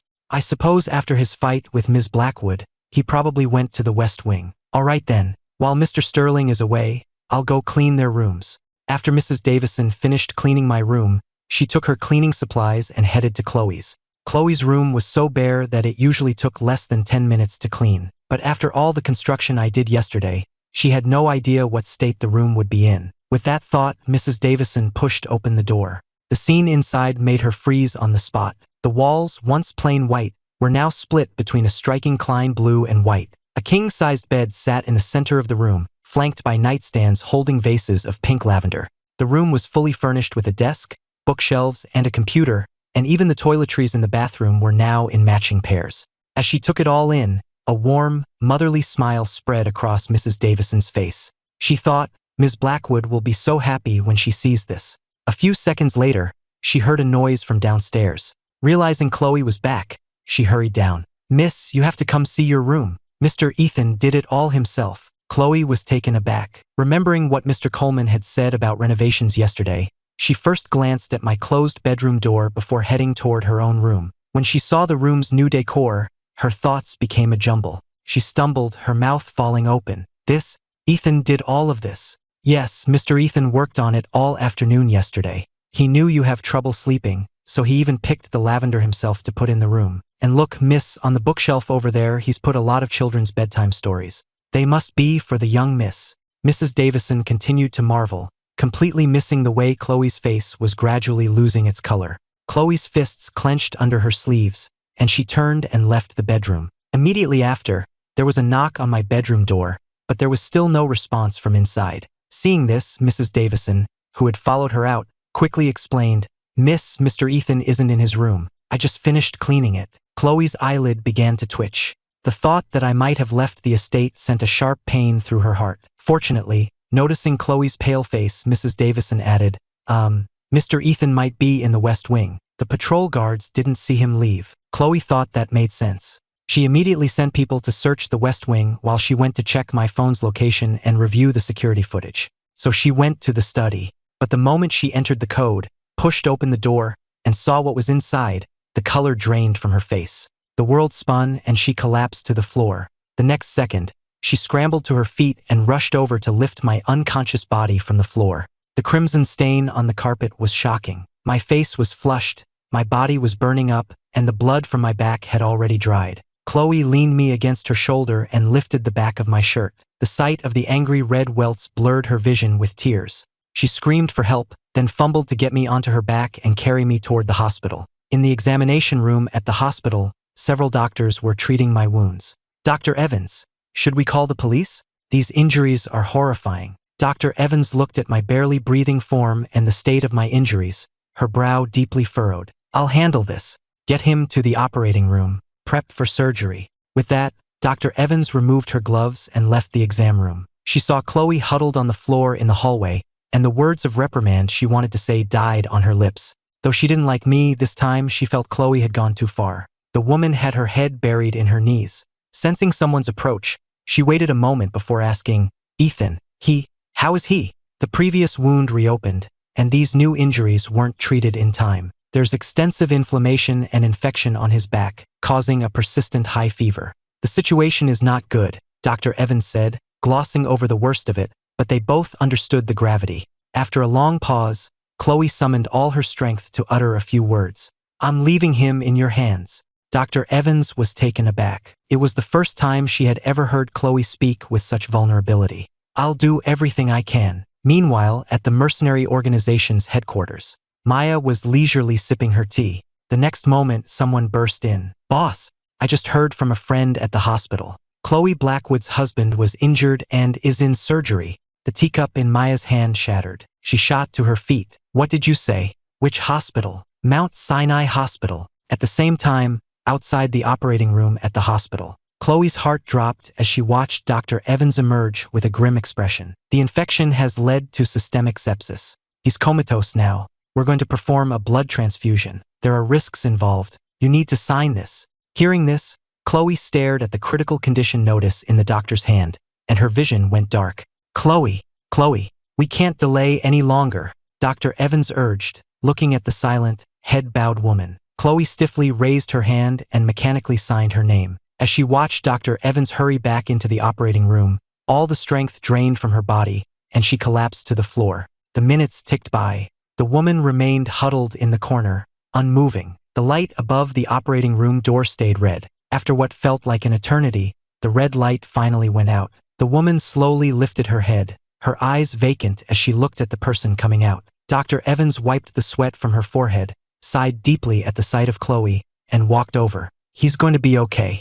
He'll be moved to the ICU shortly." Hearing those words, Chloe's tense body finally relaxed. She kept repeating what Dr. Evans had said, "He's going to be okay." Seeing her state, Dr. Evans rushed to the pharmacy, then ran back to give Chloe a sedative injection and have her swallow a pill. A moment later, looking at the now unconscious Chloe, Dr. Evans sank wearily into a chair. In the evening, Maya sat by the bedside, her expression grave. The door opened, and a woman carrying a briefcase entered. "Ms. Maya, here is the injury assessment report." Maya took the report, her eyes growing redder the more she read. She then shifted her gaze to me. "Ethan, what were you doing? Playing some kind of SM game?" She stopped mid-sentence, realizing how inappropriate that sounded. After a moment of silence, she asked herself inwardly, "Is this the life you wanted, Ethan?" In another room, Chloe's eyes snapped open, and she sat up abruptly.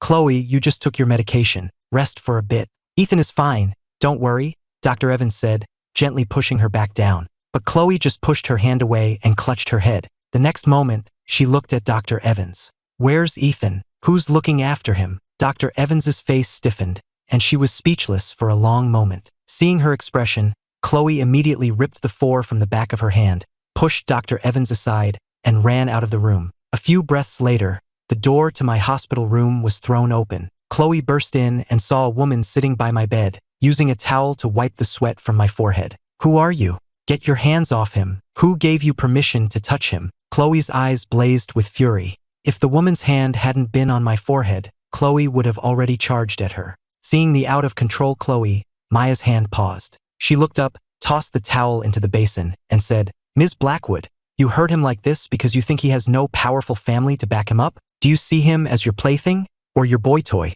Maya leaned back in her chair, sizing up the woman before her. Are you trying to meddle in my family's affairs? Maya didn't respond, simply raising her hand slightly.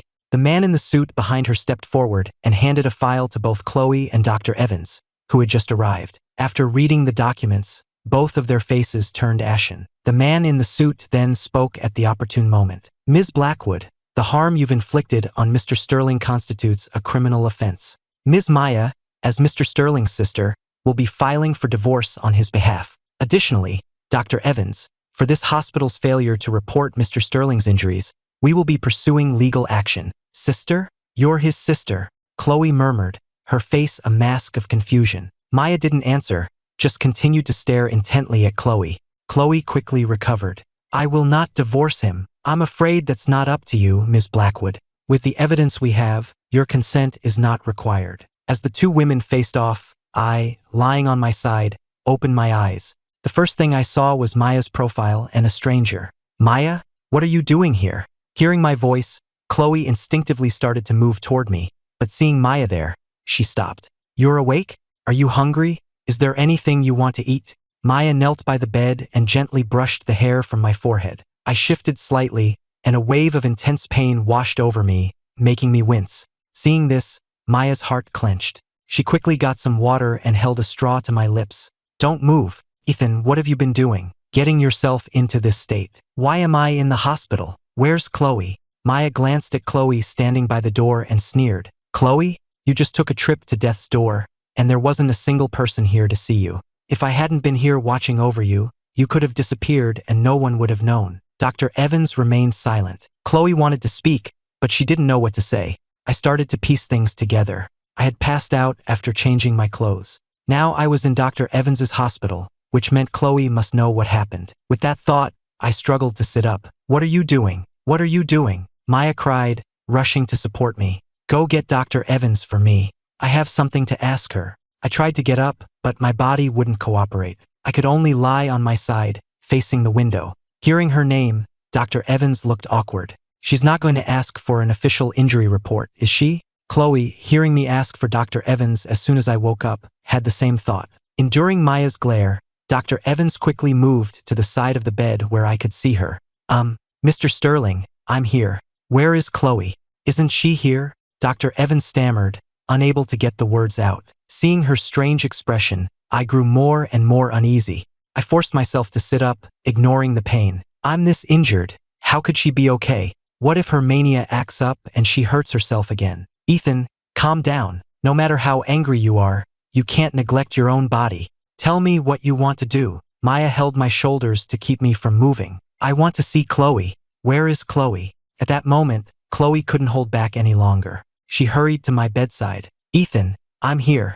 I heard her voice and looked up to see the guilt on her face. Though she looked pale, she seemed to be okay overall, and I breathed a sigh of relief. Then I reached out my hand. Are you okay? Hearing my concern, Chloe couldn't hold back her tears. She immediately squeezed my hand. The others in the room exchanged looks of disbelief. The injured person asking the uninjured one, "Are you okay?" was a first for all of them. The lawyer, seeing this scene, drew on his years of experience and concluded I was being coerced. Mr. Sterling, don't be afraid. Ms. Maya will stand up for you. I frowned, and the faces in front of me started to blur. Seeing my state, Chloe gently helped me lie back down on my side, soothing me. Ethan, I'm fine. Just lie down for now, okay? Feeling her familiar presence close by, my eyelids grew heavy. I gripped her hand tightly and drifted back into a peaceful sleep. Maya saw this and snorted in frustration, but ultimately, she had no choice but to step back and take a seat in the corner of the room. Seeing her move, Chloe took the opportunity to sit by my side and watch over me. After I closed my eyes, the room fell silent once more. After a while, Chloe tucked me in and gave Dr. Evans a look, signaling for her to leave. Maya also dismissed the lawyer. Now only the three of us remained in the room. As Chloe gently wiped my face, she began to probe. Ms. Maya, you're also from the Heart's Embrace Orphanage, aren't you? Oh, does Ms. Blackwood know a lot about my background? In recent years, Lunartech has rapidly established itself in New York, becoming a force comparable to Blackwood Enterprises. As a competitor, I make it my business to know the basics. Is that so? His original name was Ethan Lunar. It was only after he was adopted by the Sterling family that he dropped the first part. Though they were talking, both of their gazes remained fixed on me. As night fell, I still showed no signs of waking. A nurse came in to remind them that only one person could stay overnight. Maya looked at my hand, still clutching Chloe's, and reluctantly got up and left the room. Chloe watched her leave, her heart filled with unease. Scarlett had already pushed their relationship to a freezing point. Just when things were starting to thaw, this had to happen. And now, out of nowhere, a sister had appeared to stand in their way. Her gaze shifted to the injury report on the nightstand. She squeezed my hand tighter and rested her head on it. Ethan, are Lily and I going to lose you forever? I woke up again at 4 in the morning the next day. I don't know if Chloe had been watching me the whole time, but the moment I opened my eyes, she was leaning over me. Ethan, does it still hurt? I felt some of my strength returning. I looked at the woman before me, my expression soured, and I turned my head away. Seeing that I was ignoring her, Chloe knew I was sulking. Ethan, do you want dumplings? I can go get some for you. Even though I was trying to be difficult, her cautious tone made my anger melt away. I nodded. Ethan, I'll go right now. Wait for me. The second after she left, before I had even turned my head, Maya pushed the door open and walked in. I looked at her, confused. What? You don't recognize me anymore? I stared for a long moment, then my mouth fell open in disbelief. Maya? It's really you? I thought yesterday was a dream. Maya walked over and sat on the edge of the bed, looking at me with a helpless expression. You were so determined to leave the organization back then. Now look at you, the great apex, beaten and sent to the hospital. It's a laughingstock. My face flushed red, and I turned away in embarrassment, muttering that it was just an accident. Then a thought struck me, and I turned back to her. You were here yesterday too? Did she ask who you were? Maya's expression instantly turned cold. She treats you like this, and you're still worried she might misunderstand? No, this injury was a misunderstanding. It's not her fault. By the way, Maya, there's something I need your help with. I had barely finished my sentence when Maya flatly refused. Oh, well, never mind then. See you later, Maya. Maya took a deep breath. I can never win with you. Fine, what is it? I plan to start taking missions again. You want to come back to the organization? Why? I need money. Even if Sterling Industries is gone, you're still Chloe Blackwood's husband. Don't tell me she hasn't given you a single penny. She offered before, but I refused. Now I regret it, but I'm too embarrassed to ask. Besides, there are some things I need to do that require the identity of Apex. As I spoke, I thought of Scarlett. As a manager at Willow Creek Incorporated, it would be difficult for me to get close to her in my current capacity. But as Apex, it would be a different story. Maya thought for a moment, then tossed a file onto the bed in front of me. Fine, you can come back, but you have to sign this. I stared at the divorce papers and disability assessment in front of me, my eyes wide. Maya, what is this? The injuries you've sustained are grounds to sue for divorce. I'll have a lawyer help you get out of this marriage. The other document is a stock transfer agreement. Sign it and Lunartech will be yours. You can move out of the Sterling estate and live with me. As Maya was speaking, she suddenly felt a warm touch on her forehead. Maya, did you hit your head? What's with this crazy talk? You don't believe me? I don't want it. Seeing me shake my head, Maya's gaze turned icy. I'm doing this for your own good. Don't you want to leave the Sterling estate? Maya, I know how to handle my own affairs, I said, picking up the documents and tearing them in half before tossing them into the trash. Maya's face darkened. She poked my forehead hard, then stood up and stormed out of the room. I watched my angry sister leave and couldn't help but cough a few times. We were abandoned by our parents as children, left at the doorstep of the Heart's Embrace orphanage. Later, I was chosen by the Sterling family, and we were separated. After that, Maya went out into the world and, with some help from us, founded the mercenary organization. To help my sister and earn some pocket money, I became the organization's first member, codenamed Apex, and completed various missions with her. In my past life, my sister disapproved of my relationship with Scarlett, so I cut off all contact with her. The anger made her so ill she almost died. I never thought I'd see her again in this life. We had parted on bad terms, and Maya left the hospital in a fury. Just as she reached the main entrance, she saw Chloe walking toward her. Their eyes met for a moment. Then, Chloe's gaze shifted to Maya's empty hands, and she unconsciously tightened her grip on the bag she was carrying. She walked straight past Maya and headed for my room. She pushed open the door, took the dumplings out, placed them on a plate, and handed it to me. Ethan, they're hot. Eat slowly. I silently took the dumplings, scooted further into the bed, and turned my body away, signaling that a single meal wasn't enough to make me forgive her. Chloe saw my movement and immediately shifted back a little, afraid of ruining my appetite. The room fell silent, but then Chloe's eyes happened to fall on the trash can. She instinctively picked up the torn documents. "Ethan, why did you tear these up? Isn't this what you've always wanted?" As Chloe spoke, her eyes first lit up with hope, then dimmed again. She didn't know if my actions meant I wanted to stay with her, or if it was all a ploy to help Scarlett get that confidential file. I turned my head slightly, looked at the papers in her hand, and after a moment's thought, changed the subject. "Maya is my sister, my biological sister." Hearing this, Chloe's eyes brightened again. She hadn't expected me to be considerate of her feelings of jealousy at a time like this.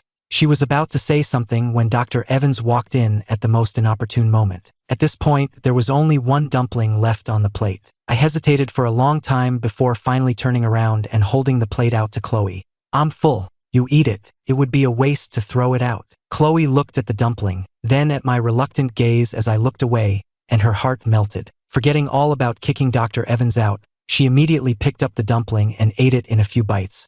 Seeing this, I turned my attention to the doorway. "Dr. Evans, when can I be discharged? Given the severity of your injuries, I'd recommend staying for at least 2 months." The words 2 months made me shudder. I quickly turned and grabbed the corner of Chloe's shirt, looking at her with a pleading expression. Chloe saw my pitiful look and opened her mouth to speak. But before she could, Dr. Evans cut her off with a nod. "Recovering at home is also an option. You'll need a checkup every 3 days for 2 weeks. If everything looks good after that, you won't need to come back." With that, she quickly exited the room. Having gotten the answer I wanted, I broke into a satisfied smile. But when I saw Chloe staring at me without blinking, my smile vanished.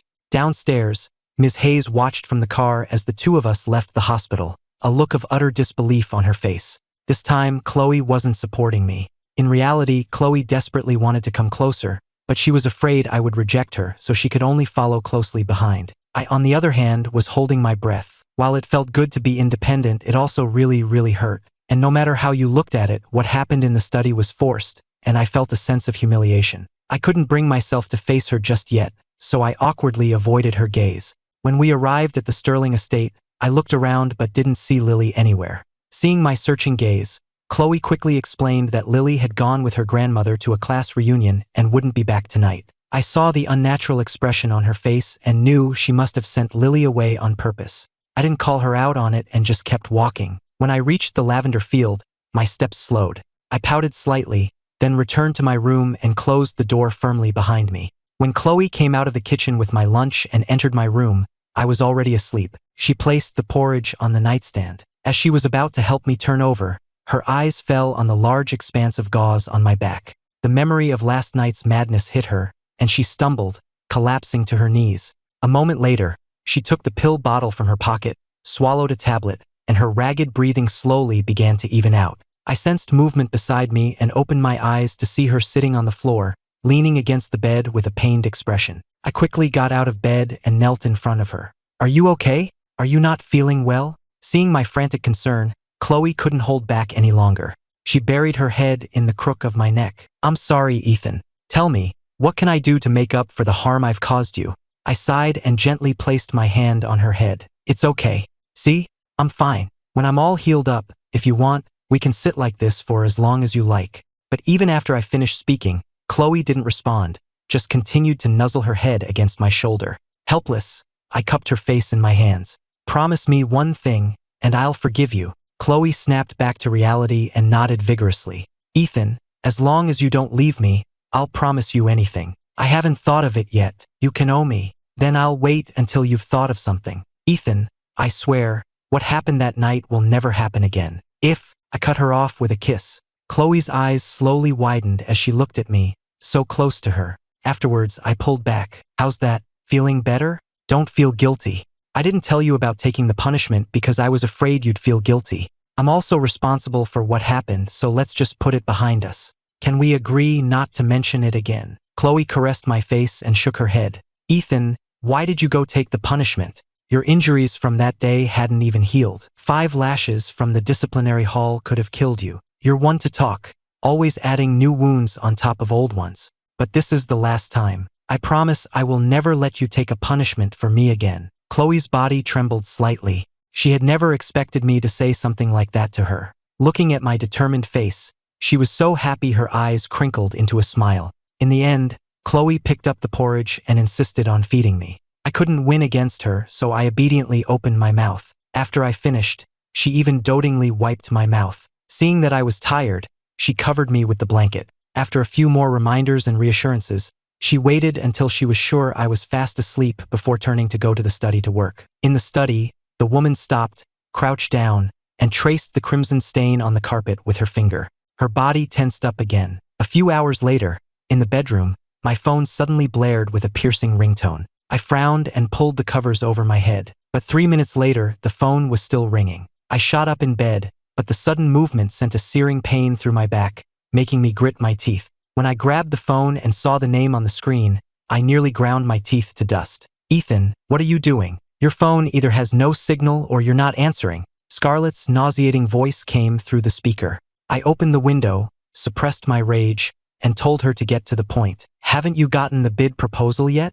The auction is in 2 weeks. As long as we can get Blackwood Enterprises' bottom line price and their plan, we've won." Scarlett's voice grew more and more excited as she spoke. I just leaned on the windowsill, my face blank. Scarlett waited for a response, but got nothing. She glanced at her phone screen. "Are you listening? Is there anything else?" "Ethan, listen to me. With Chloe's power right now, I can't touch her. But we've worked so hard for so long. If this plan succeeds, along with all the other things you've done, Chloe will be finished. Then you can leave the Sterling estate, and we can live happily ever after. Okay?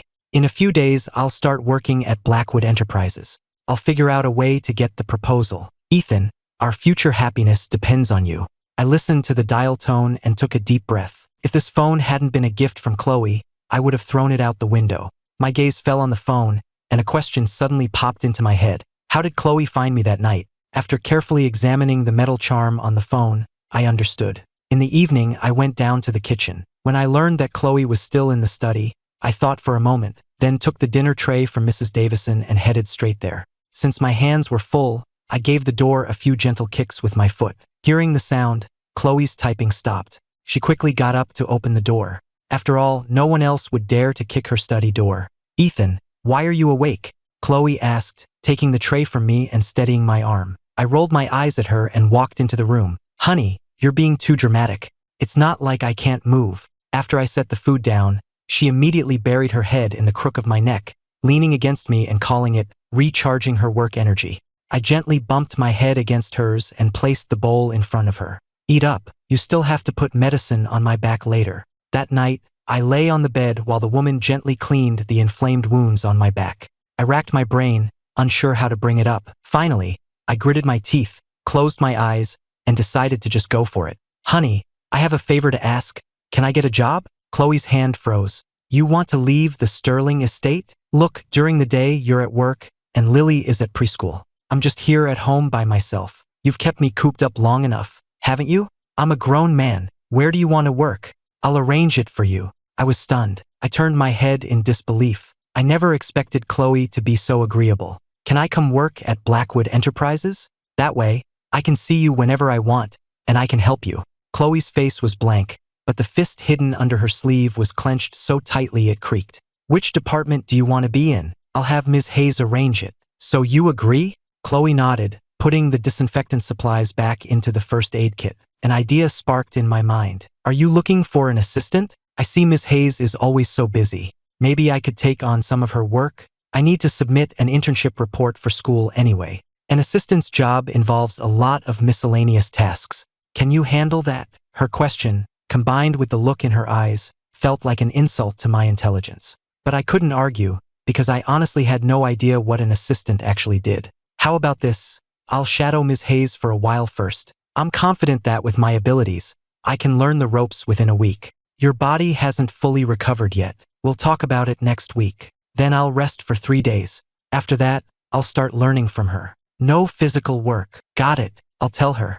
"Let's get some rest." I was so happy that she had agreed so easily to let me leave the estate that I grabbed her hand, intending for her to sleep in my room. Unfortunately, she wasn't in the mood and brushed me off with the excuse that she still had work to do. As she was closing the door, she paused, her hand lingering on the doorknob. She stood there for a full 5 minutes before finally heading to her own bedroom. Chloe looked at the newly decorated room and the scent of lavender filling the air, a faint, bittersweet smile on her lips. She lay down on the bed and pulled the covers over her head. Ethan, even if you're the one to push me into hell, I'll accept it. I just hope this dream lasts a little longer. 3 days later, I walked into the company building and went straight upstairs to find Ms. Hayes.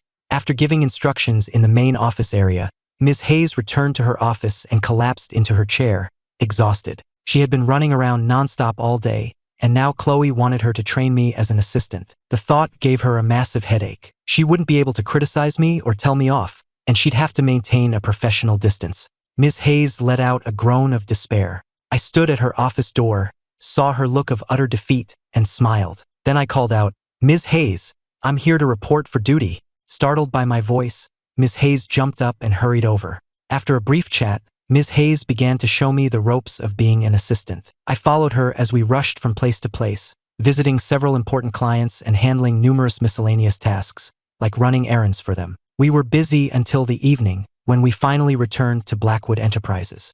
The car had just stopped when I saw Chloe walking out of the building. The moment I opened the door, she threw herself into my arms. "Why are you so late? Have you eaten?" I quickly steadied her, afraid she might fall. "We'll eat at home. Lily is waiting for us." Once the car door was closed and we were moving, Chloe gently guided me to lie with my head in her lap. "Where did you go today?" "I met with some clients, visited a construction site, saw a lot and learned a lot," I said. To prove I was taking it seriously, I showed her the small notebook I had been taking notes in. Chloe flipped through the notebook. When she reached the last page, the corners of her mouth turned up, and she held the open book in front of my face. I saw her name, Chloe Blackwood, written over and over on the last page, and turned my head away in embarrassment. There was nothing left to learn at that point. I was just killing time, doing personal things on company time. "That's a $200 fine." I shot up. "Honey, you can't just exploit the working class like that." "I object." Seeing my puffed-up cheeks, Chloe couldn't resist pinching my face. "So what if you object? Go to accounting tomorrow and pay the fine." The moment we arrived at the Sterling estate, I jumped out of the car and ran to find Lily, ignoring the capitalist beside me. Chloe watched me go, then turned to Ms. Hayes. "Check his bank account balance." Meanwhile, Lily was sitting in the main hall. Hearing the door open, she immediately ran over. "Daddy, you're back." "Lily, I missed you so much," I said, showering her with affection as I swept her into my arms. Lily tilted her head up, looked at my tired face, and gently stroked my cheek. "Daddy, were you tired today?" I immediately said I wasn't tired and went to lift her up, but as I exerted myself, I pulled at the wound on my back, and my arms faltered. Lily, unaware of what had happened, just tilted her head. "Daddy, did I get too fat?" Just then, Chloe stepped in front of me, shielding me, and gave Lily a stern look. "Do you need me to carry you?" The next thing I knew, my daughter had been scared off. I gave Chloe a light swat on her rear, my face full of disapproval. "She's just a kid. Why are you scaring her?" "She's a kid, but are you? If I hadn't been watching, you would have tried to push yourself again." At the dinner table, I forgot all about being angry and just stuffed my face. I hadn't eaten since noon, and I was starving. "Daddy, eat slowly. Eating too much at night is bad for digestion." Chloe said nothing, but she kept moving the greasy dishes to her side of the table and the lighter ones to mine. Half an hour later, I watched Chloe leave the table and head to the study. I turned to my daughter, who was wiping her mouth. "Lily, do you want to sleep in Mommy's room tonight?" "Can I?" "But Mommy's room is empty." I figured the room had aired out for a few days and should be fine, so I continued to entice her. "Mommy's room has been redecorated, and there are bedtime storybooks inside. I'll go wherever Daddy goes." Chloe usually didn't go to bed until 11. Since it was still early, I took Lily to the bedroom. "Daddy, did you do this?" Lily asked, lying on the bed and looking around at the new decor. I took a storybook from the shelf and lay down beside her. "What do you think? Do you like it?" "I love it. It feels so cozy," Lily said, clutching the blanket, her face beaming with a joy she couldn't hide. I lay on my side next to her, reading a bedtime story. Half an hour later, Lily looked at me, now asleep, and gently slipped the book from my hand. She placed it aside, then snuggled into my arms and fell asleep with me.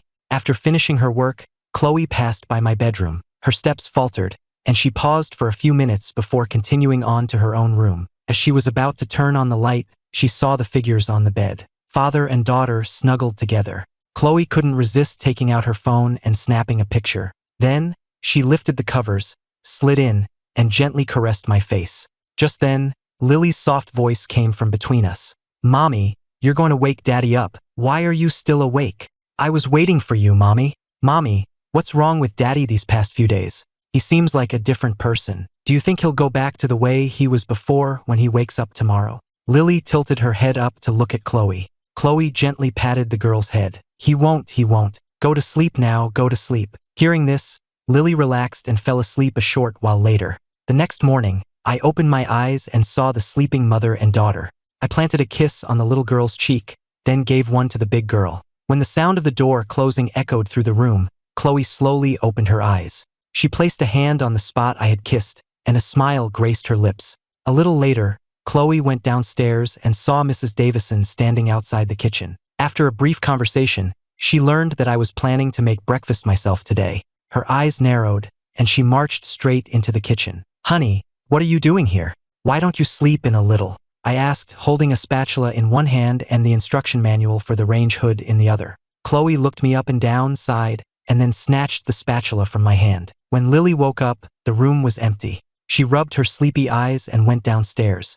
"Mrs. Davison, breakfast looks amazing today," Lily exclaimed, standing by the dining table and looking at the spread of food. "Young miss, you're awake. Your mommy and daddy made all of this today. Go wash up and come eat." Lily trotted to the kitchen and saw the two of us, one cooking and one setting the table. She grinned and then headed to the bathroom to wash up. At the table, Lily blinked her big eyes and stared at me. "Daddy, are you going to work again today?"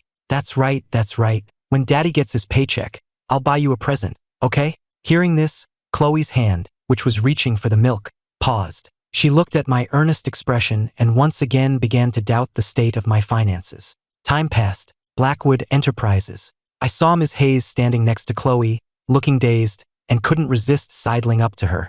"Ms. Hayes, is it a slow day today? We finished everything yesterday, so today is relatively quiet," Ms. Hayes said, though what she was really thinking was that she could finally catch a break for a while, thanks to me. Just then, Ms. Hayes' phone rang. She checked it, then bowed to Chloe. "Ms. Blackwood, Maya is here." My hand, flipping through a magazine, paused. I was a bit confused.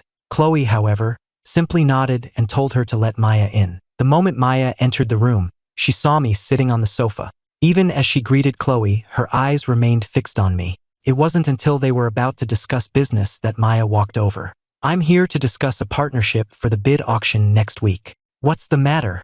Can't Lunartech handle it?" "As you know, Ms. Blackwood, Lunartech's primary focus is on information technology. We're a bit lacking in the real estate sector, so trying to take this on alone would be a stretch." "You're very direct, Ms. Maya, but I'd like to know, what's in it for us?" With Blackwood Enterprises' resources, securing 3 of the projects shouldn't be a problem, and we have the capability to take 2. Instead of dividing the pie, wouldn't a partnership yield greater benefits for both of us? Chloe's fingers tapped lightly on the table, and the room fell into a brief silence. After a moment, Chloe spoke coolly. "Ms. Hayes, prepare the contract." "No need to trouble Ms. Hayes. I've already prepared one. There's just one clause that requires your agreement, Ms. Blackwood. If either party fails to meet its designated target, they must compensate the other party for double the total losses." Hearing this, Chloe gave a faint smile. She thought Maya's plan to shift the risk was quite clever. Maya, in turn, deflected by saying that her side was more likely to be the one paying compensation. In the end, Chloe reviewed the contract. They were determined to win this bid, and Blackwood Enterprises was fully prepared. The only variable in all of this was me. Listening to their conversation, it suddenly dawned on me. I had always wondered why losing those 6 projects, as important as they were, would be enough to bankrupt Blackwood Enterprises. Now I understood. In the past, when Scarlett stole the projects, Blackwood had to pay a massive penalty to Lunartech. Combined with the sabotage I had carried out on other collaborative projects, that was what led to the company's downfall. The magazine in my hand crumpled as my grip tightened. At the same time, Maya turned to me. "Ethan, what do you think?" I didn't even look up, just kept my eyes fixed on the floor. "Whatever my wife thinks, I think. Ask her directly." It wasn't until Maya had signed the contract and left the office that I snapped out of my thoughts. I walked over and sat down across from Chloe. "Honey, since there's not much going on at the company today, can I go out for a bit? I want to catch up with some old friends I haven't seen in a while." Seeing my pitiful expression, Chloe couldn't bring herself to say no. She just nodded. Be back early. And no messing around. If I find out you've been up to no good, you're going straight back to the estate. The moment I heard her agree, I jumped up and planted a loud kiss on her cheek. Okay, honey, I promise. No messing around, and I'll be home on time tonight. With that, I dashed out of the office. Mr. Sterling, where are you going? Ms. Hayes asked, having just returned to see me rushing out. I'm taking the day off. I'll come find you for more training tomorrow. Ms. Hayes was bewildered, her rare moment of peace already shattered. She knocked on the office door. Ms. Blackwood, we have the results of the asset check on Ethan. Email it to me.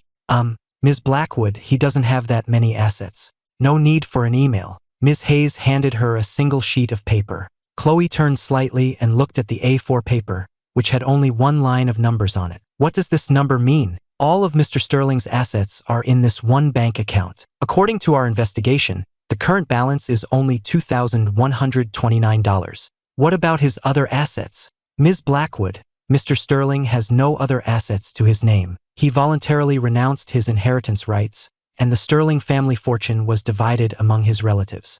Chloe stared at the paper, her eyes downcast. When the Sterling family had their troubles, I had insisted she not interfere, saying I would handle it myself. But in the end, the woman was silent for a moment, her gaze shifting to the window. Tell Mr. Zhang, our lawyer, to compile a list of all assets under my name and come see me the day after tomorrow. Meanwhile, inside the mercenary organization, Maya was in her office, frowning as she looked through the investigation file.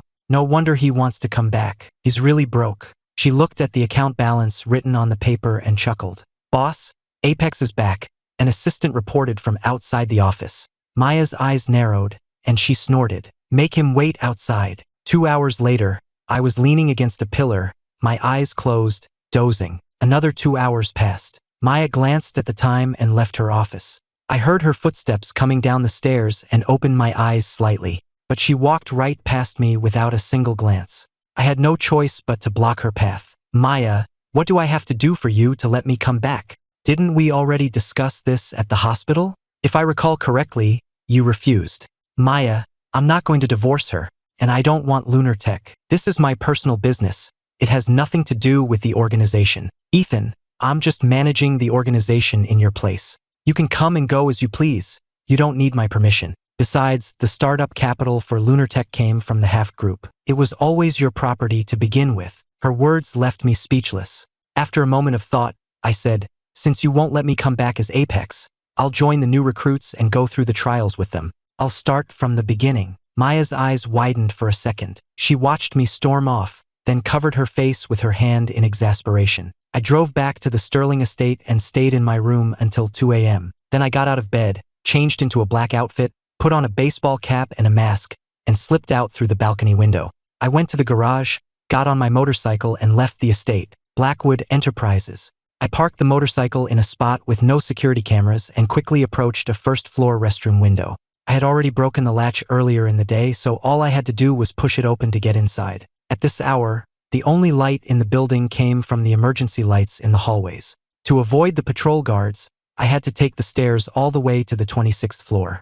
After the long climb, I leaned on the railing, gasping for breath. If the file hadn't been moved, it should still be in her office drawer. I cautiously looked around, then used a piece of wire to pick the lock and slip inside. However, the moment the office door opened, an alarm sounded on Chloe's phone. Back at the estate, the lightly sleeping woman opened her eyes and turned to her phone. She sat up, watched the live security feed, and her hand unconsciously tightened on the bedsheet. Then, she slowly closed her eyes. By now, I had opened the first drawer and was searching through a pile of documents with a flashlight. I quickly found the file I was looking for. I took out my phone and took pictures of every page.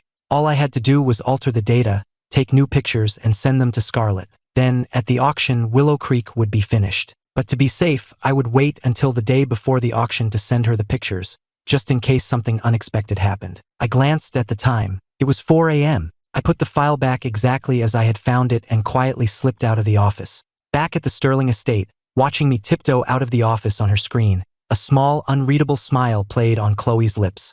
By the time I got back to the estate, fell asleep, and woke up again, it was already 10 in the morning. I saw the time and shot up in bed. What's going on? Why didn't anyone wake me up? I quickly got dressed, washed up, and went downstairs. Mrs. Davison saw me rushing out the door and quickly called after me, "Mr. Ethan, Ms. Blackwood said there's nothing urgent at the office today, so you can rest at home." I immediately stopped and breathed a sigh of relief. This was the perfect opportunity to work on the altered documents. I took my breakfast back up to my room. Just then, Scarlett's call came through. I glanced at the screen and went back to work on the files. 2 hours later, when I was almost finished, I called her back, placing the phone on the desk. The moment the call connected, her angry voice erupted from the speaker. "What the hell have you been doing? I couldn't reach you for days. The auction is the day after tomorrow. You've been at Blackwood Enterprises all this time and you still haven't gotten it." My fingers paused on the keyboard, and I frowned. "Are you blaming me?" Scarlett's face turned pale with anger. She took a deep breath. "Ethan, I'm not blaming you.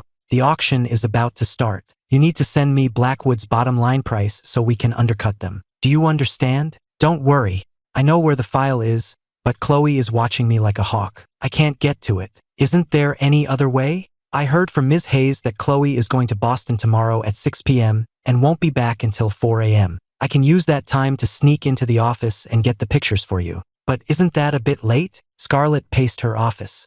"Can't you do it any earlier? That's only 4 hours before the auction starts. The timing is too tight. I'll do my best, but I can't guarantee success." "Fine then, but no later than that. Ethan, our future is in your hands." I gave a soft grunt of agreement and waited for her to ramble on for a while before she finally hung up. Then I looked at the documents in my hand and sneered. Meanwhile, Aiden saw the furious Scarlett and hurried over to console her. "How did it go? Did he get it? He's a complete waste, taking forever to get one file. If he wasn't useful for keeping Chloe distracted, I would have blocked him ages ago." Scarlett kicked a chair aside in her rage. "Scarlett, don't get upset. We're just one step away from success. As long as we win this bid, your uncle will be so impressed. You'll finally be able to outshine your sister and win the board election." His words calmed her down a bit. "You're right. My sister has always been one step ahead of me in everything. This time, I'm going to use this bid to crush her. Once I become the chairwoman of Willow Creek, we'll get married." Evening at Blackwood Enterprises. Ms. Hayes stood beside Chloe, hardly daring to breathe. Chloe's expression had been dark ever since she left the estate this morning. Only when the helicopter was ready did she dare to speak. Chloe nodded, stood up, and walked out of her office. But the moment she pushed the door open, she saw me leaning against the opposite wall. Ms. Hayes was shocked to see me. "A day off?" She remembered Chloe saying I had the day off. The next moment, I walked quickly to Chloe's side and took her hand. "Honey, where are you going?" "I want to come too. I've already taken Lily to the old mansion. It's business. You stay here. We'll be busy late into the night." I pretended not to notice her pulling her hand away and reached for it again. "If you're not afraid, why should I be? Besides, I slept enough today." Seeing me act like a spoiled child, Chloe's mood lightened slightly. She said nothing more, just turned and left the office. I quickly grabbed my backpack and followed behind Ms. Hayes, trying to keep a low profile. On the helicopter, I remained silent, clutching my backpack. Chloe glanced at me a few times before turning her gaze to the window. After we landed, the three of us got into a car and headed straight for the hotel. According to Ms. Hayes, there was a business dinner at the Ritz-Carlton that night that Chloe needed to attend. But when I heard the word dinner, I punched my backpack in frustration. If I had known there would be food, I wouldn't have packed so many snacks. Upon arriving at the hotel, Chloe went straight to the main banquet hall, while Ms. Hayes and I headed to a lounge area. I had barely sat down when a call came in. I stepped out of the hall and found a quiet corner to answer the phone. "Maya, what's up? I see your location is in Boston. As it happens, there's a mission here. If you complete it, you can officially return to the Haft Group." "It's that simple?" In the banquet hall of the Ritz-Carlton, there's a man named Mr. Vance.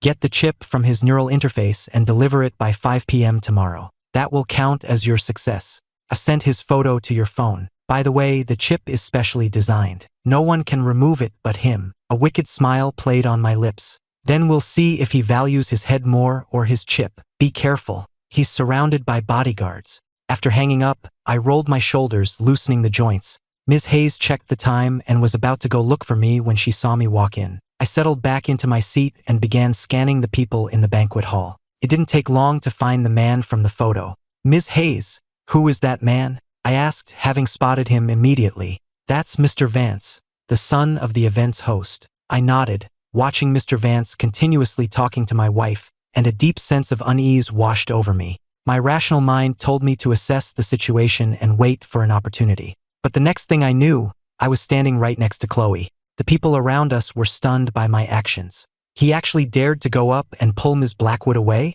Does he have a death wish? Mr. Vance frowned at the sudden interruption but forced a smile. Ms. Blackwood, and this is? Chloe ignored him and just looked at me. Seeing me pressed so close to her side, the corners of her mouth lifted unconsciously. What's wrong? Couldn't sit still? Hearing her indulgent tone, I met her gaze for a moment before forcing myself to look away. You haven't eaten anything. Don't keep drinking. Mr. Vance, standing there getting a face full of our public display of affection, suddenly remembered something. You must be Mr. Sterling, right? Mr. Vance sized me up. He had heard that Chloe's husband was named Ethan, but that their relationship was strained. They had never even had a wedding, and to avoid gossip, she had supposedly kept him under house arrest at the Sterling estate. I ignored him, moved even closer, and took Chloe's hand. Chloe glanced at the time. It was already 10 p.m. She figured she wouldn't be done anytime soon. Ethan, there's a room upstairs. You go rest first. We'll head back as soon as things are wrapped up here. I hesitated for a moment, then finally nodded. As we left the banquet hall, I let go of her arm and walked ahead. Seeing my jealous pout, Chloe couldn't help but laugh. Ethan, the room is on the 5th floor. I stopped, took a few steps back, and got into the elevator. The elevator chimed as it reached the floor. I walked straight to the room without looking back. The moment I tried to close the door, Chloe blocked it with her hand, stepped inside, and locked it behind her. Then, she threw herself into my arms. Ethan, why are you acting like a jealous girlfriend? Are you pouting? I instinctively shook my head and tried to push her away, but my mind was at war with itself. After a brief struggle, I ended up pulling her into a tight embrace. Ethan, if you don't want to be here, we can just go back.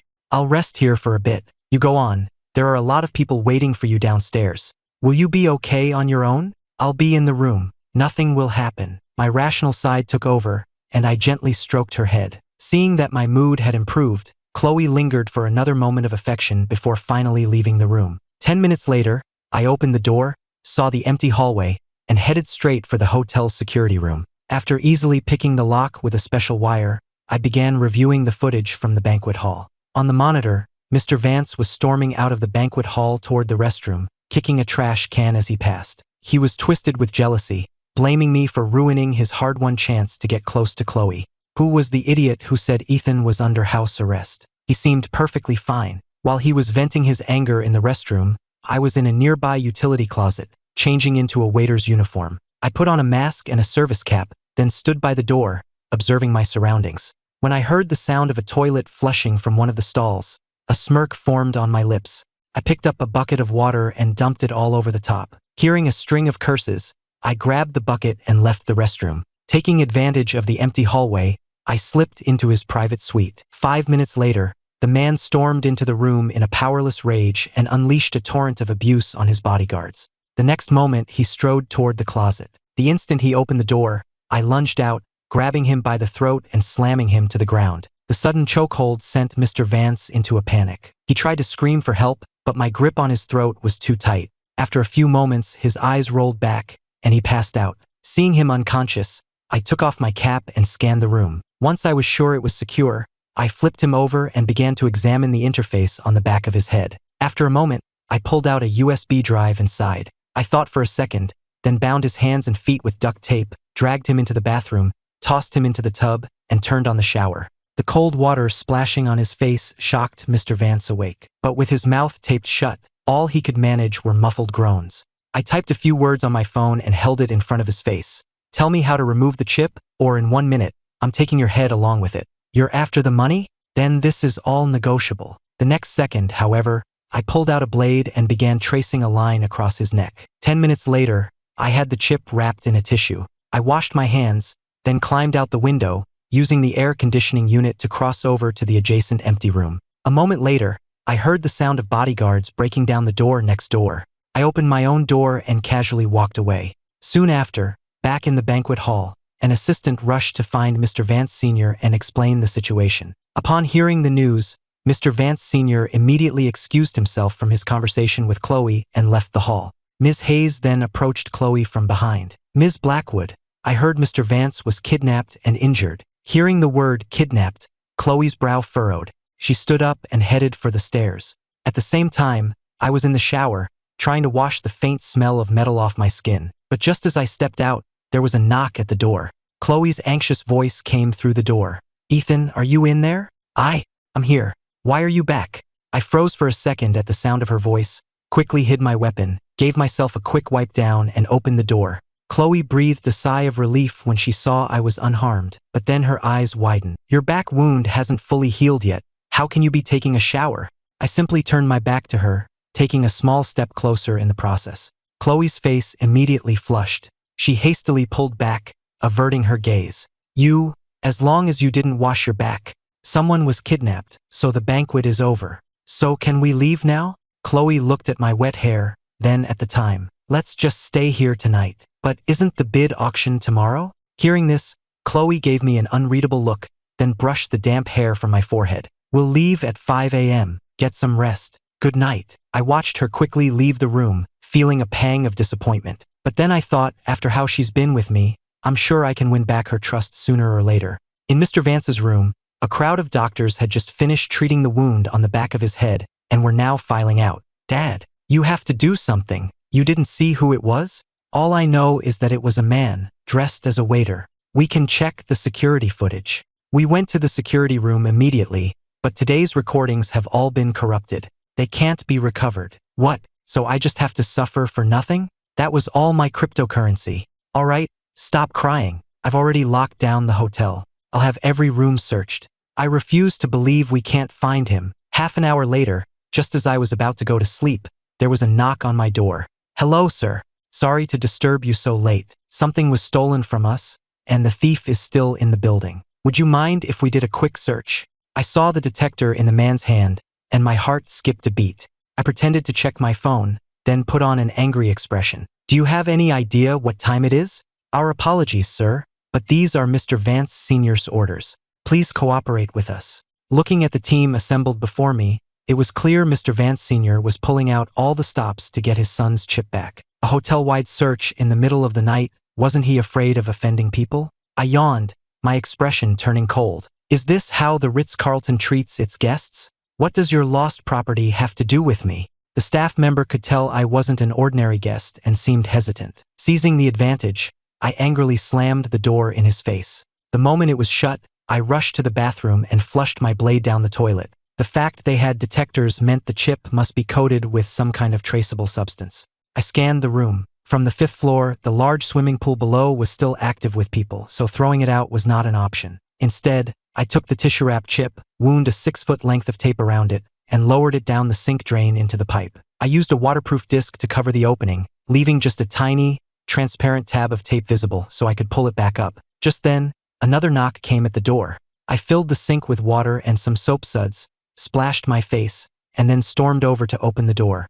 "Mr. Sterling, my apologies for the disturbance." This time, it was Mr. Vance Sr. himself. Everyone in the business world knew Chloe had a husband, but since I was just the adopted son of the Sterling family, I wasn't considered presentable, so we never even had a wedding. Though his words were polite, his face was filled with contempt. I looked him up and down and returned his disdainful expression. "Is there something I can help you with?" Though Mr. Vance Sr. was dismissive, he knew he had to be careful with Chloe in the picture. He responded politely, "Mr. Sterling, my son was attacked a short while ago. The culprit is still at large and may be hiding in the hotel. For the safety of all our guests, we are conducting a thorough search of all rooms and public areas. We ask for your cooperation." "Are you going to search my wife's room too?"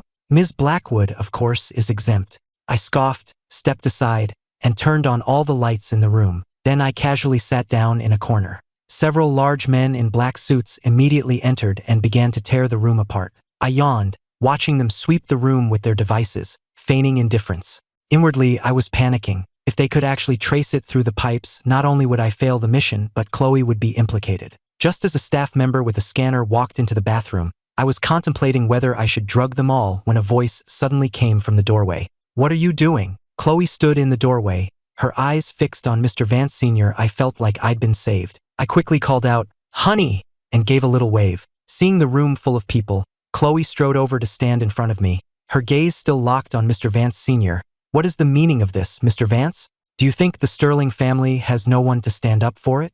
Or are you simply pretending I don't exist?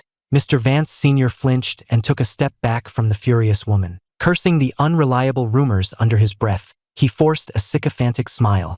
A misunderstanding, Ms. Blackwood. We were only searching because we feared the attacker might be hiding in Mr. Sterling's room. It was for his own safety. So you're saying an attacker can just waltz into a guest's room? Is this the level of security at the Ritz-Carlton? Chloe pressed, stepping forward. Mr. Vance Sr. could only bow his head in apology and call off the search team. After all the irrelevant people had left, Chloe finally turned around. Seeing me with my head down, not saying a word, she teased, "What's this? So timid today? Where's your usual spirit?" I scratched my head and gave an awkward laugh. "Well, you were here. I couldn't be bothered to deal with them myself." Seeing my stubborn denial, Chloe smiled faintly and pushed me onto the bed. "Then I won't ask. Ethan, I arrived just in time. Don't you think I deserve a reward?" She leaned closer and closer, her breath warm on my face. I don't know if it was my guilty conscience or the strange look in her eyes, but I instinctively turned my head away. "What kind of reward do you want? Stay with me. Don't leave me," Chloe said, her eyes turning red as she spoke. The sight made my nose sting with a familiar ache. After a few seconds of silence, I forced a smile. "Then will you protect me? You know, guys have their days of the month too." Chloe laughed through her tears. "Who talks like that? Ethan, I will protect you. Just stay by my side, okay? I'll give you anything you want." "Anything I want?" I asked, wrapping my arms around her neck. Chloe hummed softly in agreement. "Then don't leave tonight." My meaning was clear. Chloe's eyes widened instantly. Her breathing quickened, and her hands tightened on the fabric of my shirt at my waist. With the last shred of her composure, she asked, "Ethan, do you see who I am?" Her question filled me with a bitter sorrow. I had taken the woman who loved me most, a confident and brilliant CEO, and broken her into this insecure version of herself. My fingertips gently touched her lips. "I see you clearly. You're Chloe Blackwood. You're my wife." Before I could finish, she pounced. Unlike the time in the study, this time I was sitting up, facing the bed. At dawn, she woke before I did. She gazed at my face, mesmerized, but the smile on her lips vanished at the thought of today's bid auction. She buried her face in the pillow and whispered a plea. "Ethan, please don't let me taste happiness only to push me back into hell. I can't bear it. Dumplings, all mine. I'll leave one for you," I mumbled in my sleep beside her. Hearing this, Chloe couldn't help but laugh, nodding repeatedly. "They're all yours. The dumplings and me too." An hour later, I was woken by a phone call. The thought struck me and I shot up in bed. I checked the time. There were still 2 hours until the auction began. Still time. I immediately sent the altered photos to Scarlett. Meanwhile, Willow Creek Incorporated was in chaos. Scarlett paced back and forth, her legs almost giving out when the files finally came through. With time running out, she gave them a cursory glance, ordered a few minor changes, and had her team submit the documents for review just before the deadline. Back in the hotel room, I tossed my phone aside. Looking around the empty room, my eyes fell on a note on the nightstand. It read, "Ethan, I'll be back in a little while. Wait for me." Soon enough, Chloe returned. She looked at me on the bed, her eyes narrowing slightly. I immediately spotted the bag of dumplings in her hand and threw off the covers. "Honey, did you go all the way back to New York? Why didn't you take me with you?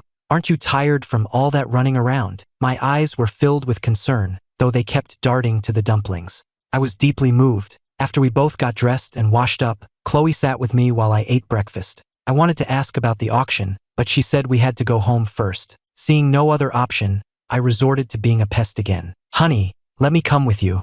I studied a related field, you know. Maybe I can learn something." Seeing my happy smile, Chloe's heart clenched, but she still nodded in agreement. She knew that at this auction, Willow Creek Incorporated was already set to win 4 of the projects, and Lunartech was eyeing the remaining 2. Blackwood Enterprises was destined to walk away with nothing. Lost in thought, Chloe gazed out the window. I saw her expression and leaned closer. "What's wrong, honey? Didn't you sleep well?" "It's nothing. You eat." "No way. You'll waste away just drinking porridge," I said, holding a dumpling to her lips. After she ate it, I offered her the porridge. An hour later, at the bid auction, a total of 20 companies were participating, selected from over 26,000 firms across New York, Boston, and Philadelphia. Each was a major player in its respective field. I sat calmly beside Chloe. I had put a tremendous amount of effort into altering that file. With Scarlett's intelligence, she would never notice the changes. All I had to do was sit back and watch her make a fool of herself. Chloe glanced at me out of the corner of her eye, a little confused. She had assumed I only came along because I wanted to see Scarlett. But now I hadn't looked in that direction once. "Ms. Hayes, are you the one presenting later?" I asked, looking at the assistant who was poring over her materials. Beads of sweat were already forming on her forehead. She was clearly nervous. "Sir, with all these companies here, we can't afford a single mistake on this project. Relax. If it comes down to it, I can go up there for you," I said, looking at the materials in my hand, eager for a chance. I had spent so much time altering the file these past few days that I had it memorized. Now I was just waiting for an opportunity to shine. Seeing my confident expression, Chloe couldn't help but tease me. On the other side of the room, Maya's assistant glanced at me, being affectionate with Chloe, then at Maya's stony expression, and silently scooted to the far end of the sofa. Scarlett watched me and Chloe getting closer and closer, a strange feeling creeping up on her. But before she could dwell on it, the auction began. According to the lottery, we were the last to present. As the other companies gave their reports, I saw Chloe resting with her eyes closed and felt a pang of regret. I knew she had a big day today, yet I had kept her up all night, and she still went out to get me breakfast this morning. She must be exhausted. So, I listened with even greater focus, noting down any data discrepancies from the other companies' presentations in my notebook. Since our file was already submitted and couldn't be changed, the only way to increase our chances of winning was to find flaws in our competitors' proposals. Ms. Hayes saw how diligently I was working and nodded in approval. 2 hours passed, and 10 companies had finished their presentations. After another hour, signs of fatigue were visible on everyone's faces. The representative from Willow Creek Incorporated was second to last. As he began his presentation, Mr. Willow and Mr. Zhao from the board nodded repeatedly in approval. Seeing their reactions, Scarlett was ecstatic. Ms. Hayes, however, had turned pale. Willow Creek's proposal was identical to Blackwood's. At the same time, Chloe's back went rigid, her fingers clenched into tight fists. The last glimmer of hope she had been clinging to was extinguished, and her face became ashen. She gave the order to withdraw from the bid and prepare to leave. Ms. Hayes was stunned for a moment, but she knew that going up to present now would do more harm than good. At a high-stakes auction like this, if 2 proposals were identical, both parties would be disqualified unless one could immediately provide clear evidence of plagiarism. Her thoughts turned to me. If Blackwood Enterprises decided to press the issue, Scarlett would undoubtedly throw me under the bus. She was banking on the fact that Chloe wouldn't be willing to sacrifice my reputation. Seeing them about to leave, I grabbed Chloe's arm as she stood up, my face pleading. "Honey, please, just trust me this once, okay?" Chloe's body went rigid. She slowly turned back, her eyes, once as bright as cold stars, were now dull and lifeless, filled with despair and resignation. She looked at me, her lips trembling as if she wanted to say something, but all that came out was a barely audible sigh. She thought I was using this final moment of tenderness to bargain for her silence, to protect Scarlett and my own pathetic reputation. "Ethan, that's enough. Let's go home," she said, her voice hoarse and tinged with a plea. Ms. Hayes was on the verge of tears, whispering urgently, "Sir, let's go. If we stay any longer." Across the room, a triumphant smirk played on Scarlett's lips, while Aiden put on a show of being heartbroken, and Maya, my sister, just watched me coldly, a hint of disappointment in her eyes.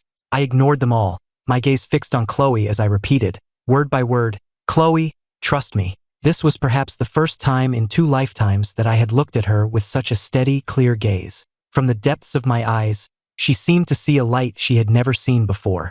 It wasn't a plea, not a request, but the confidence of someone in complete control. She froze, her hand, which had been about to pull away, hovering in midair. Now, I let go of her and, under the stunned gazes of the entire room, calmly took out my new phone and dialed a number.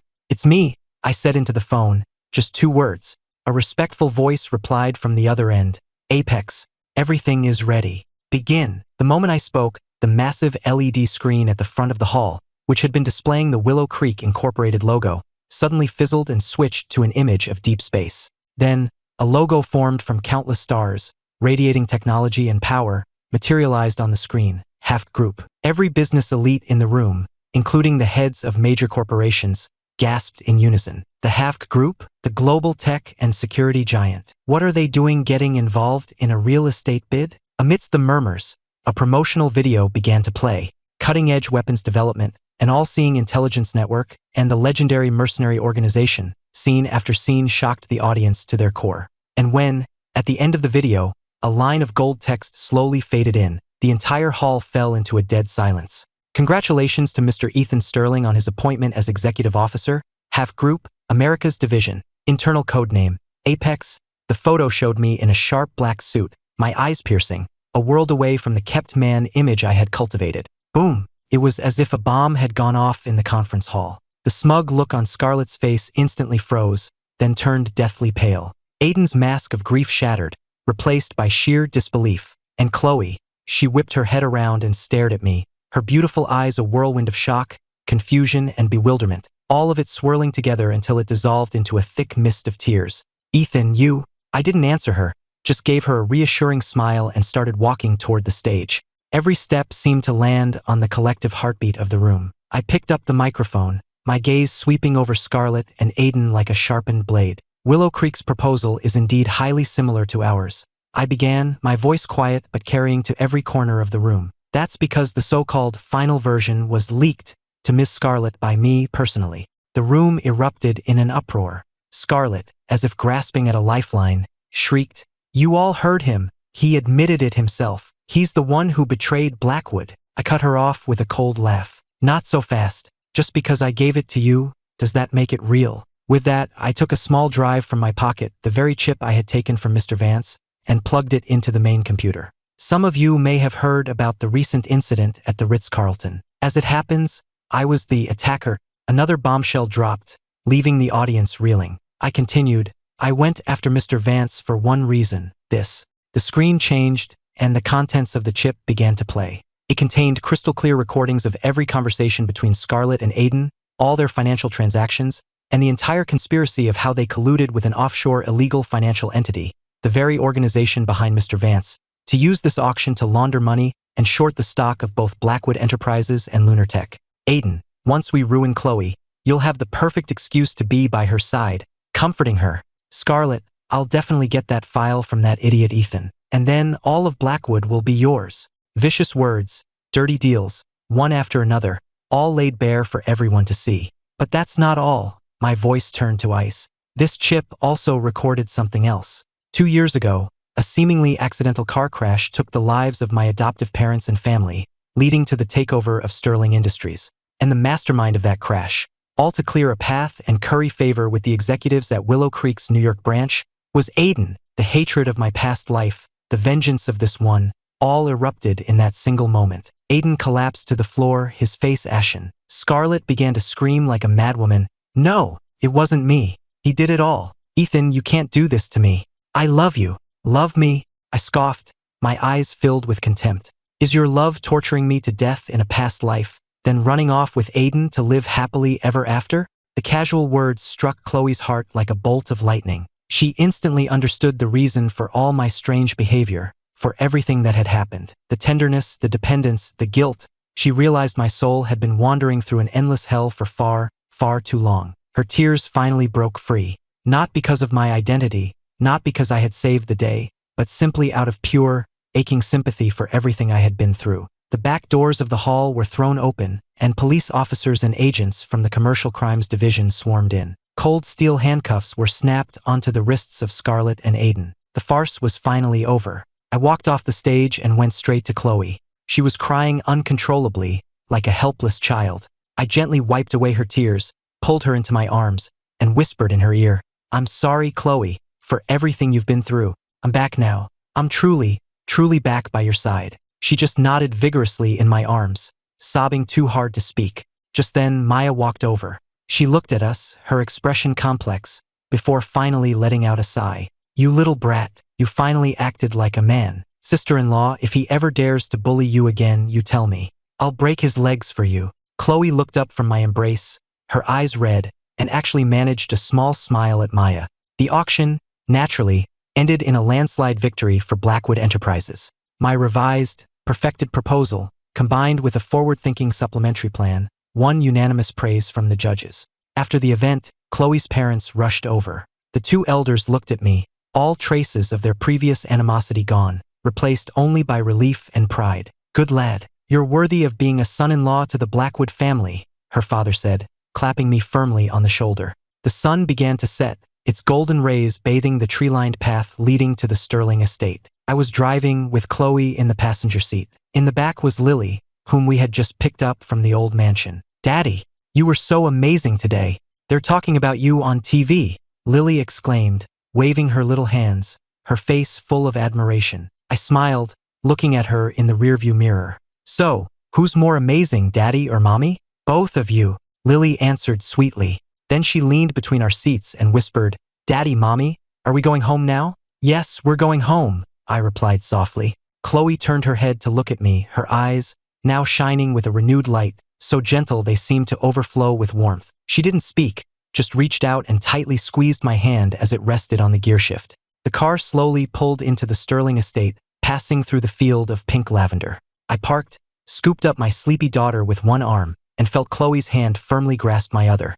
The three of us, bathed in the evening glow, walked the path toward our house. The silhouette of our home grew clearer ahead, warm and peaceful. All the suffering and hatred of my past life had dissipated like smoke. In this life, all I wanted was to hold their hands and walk through every ordinary, happy day. "Daddy, Mommy?" Lily murmured from my arms, rubbing her eyes as if in a dream. "Lily loves coming home with Daddy and Mommy the most." I looked down and planted a kiss on my daughter's forehead. Then, I looked at Chloe beside me. She was looking up at me, her eyes filled with a deep, unwavering love. I smiled. Yes, we were home, and it was good.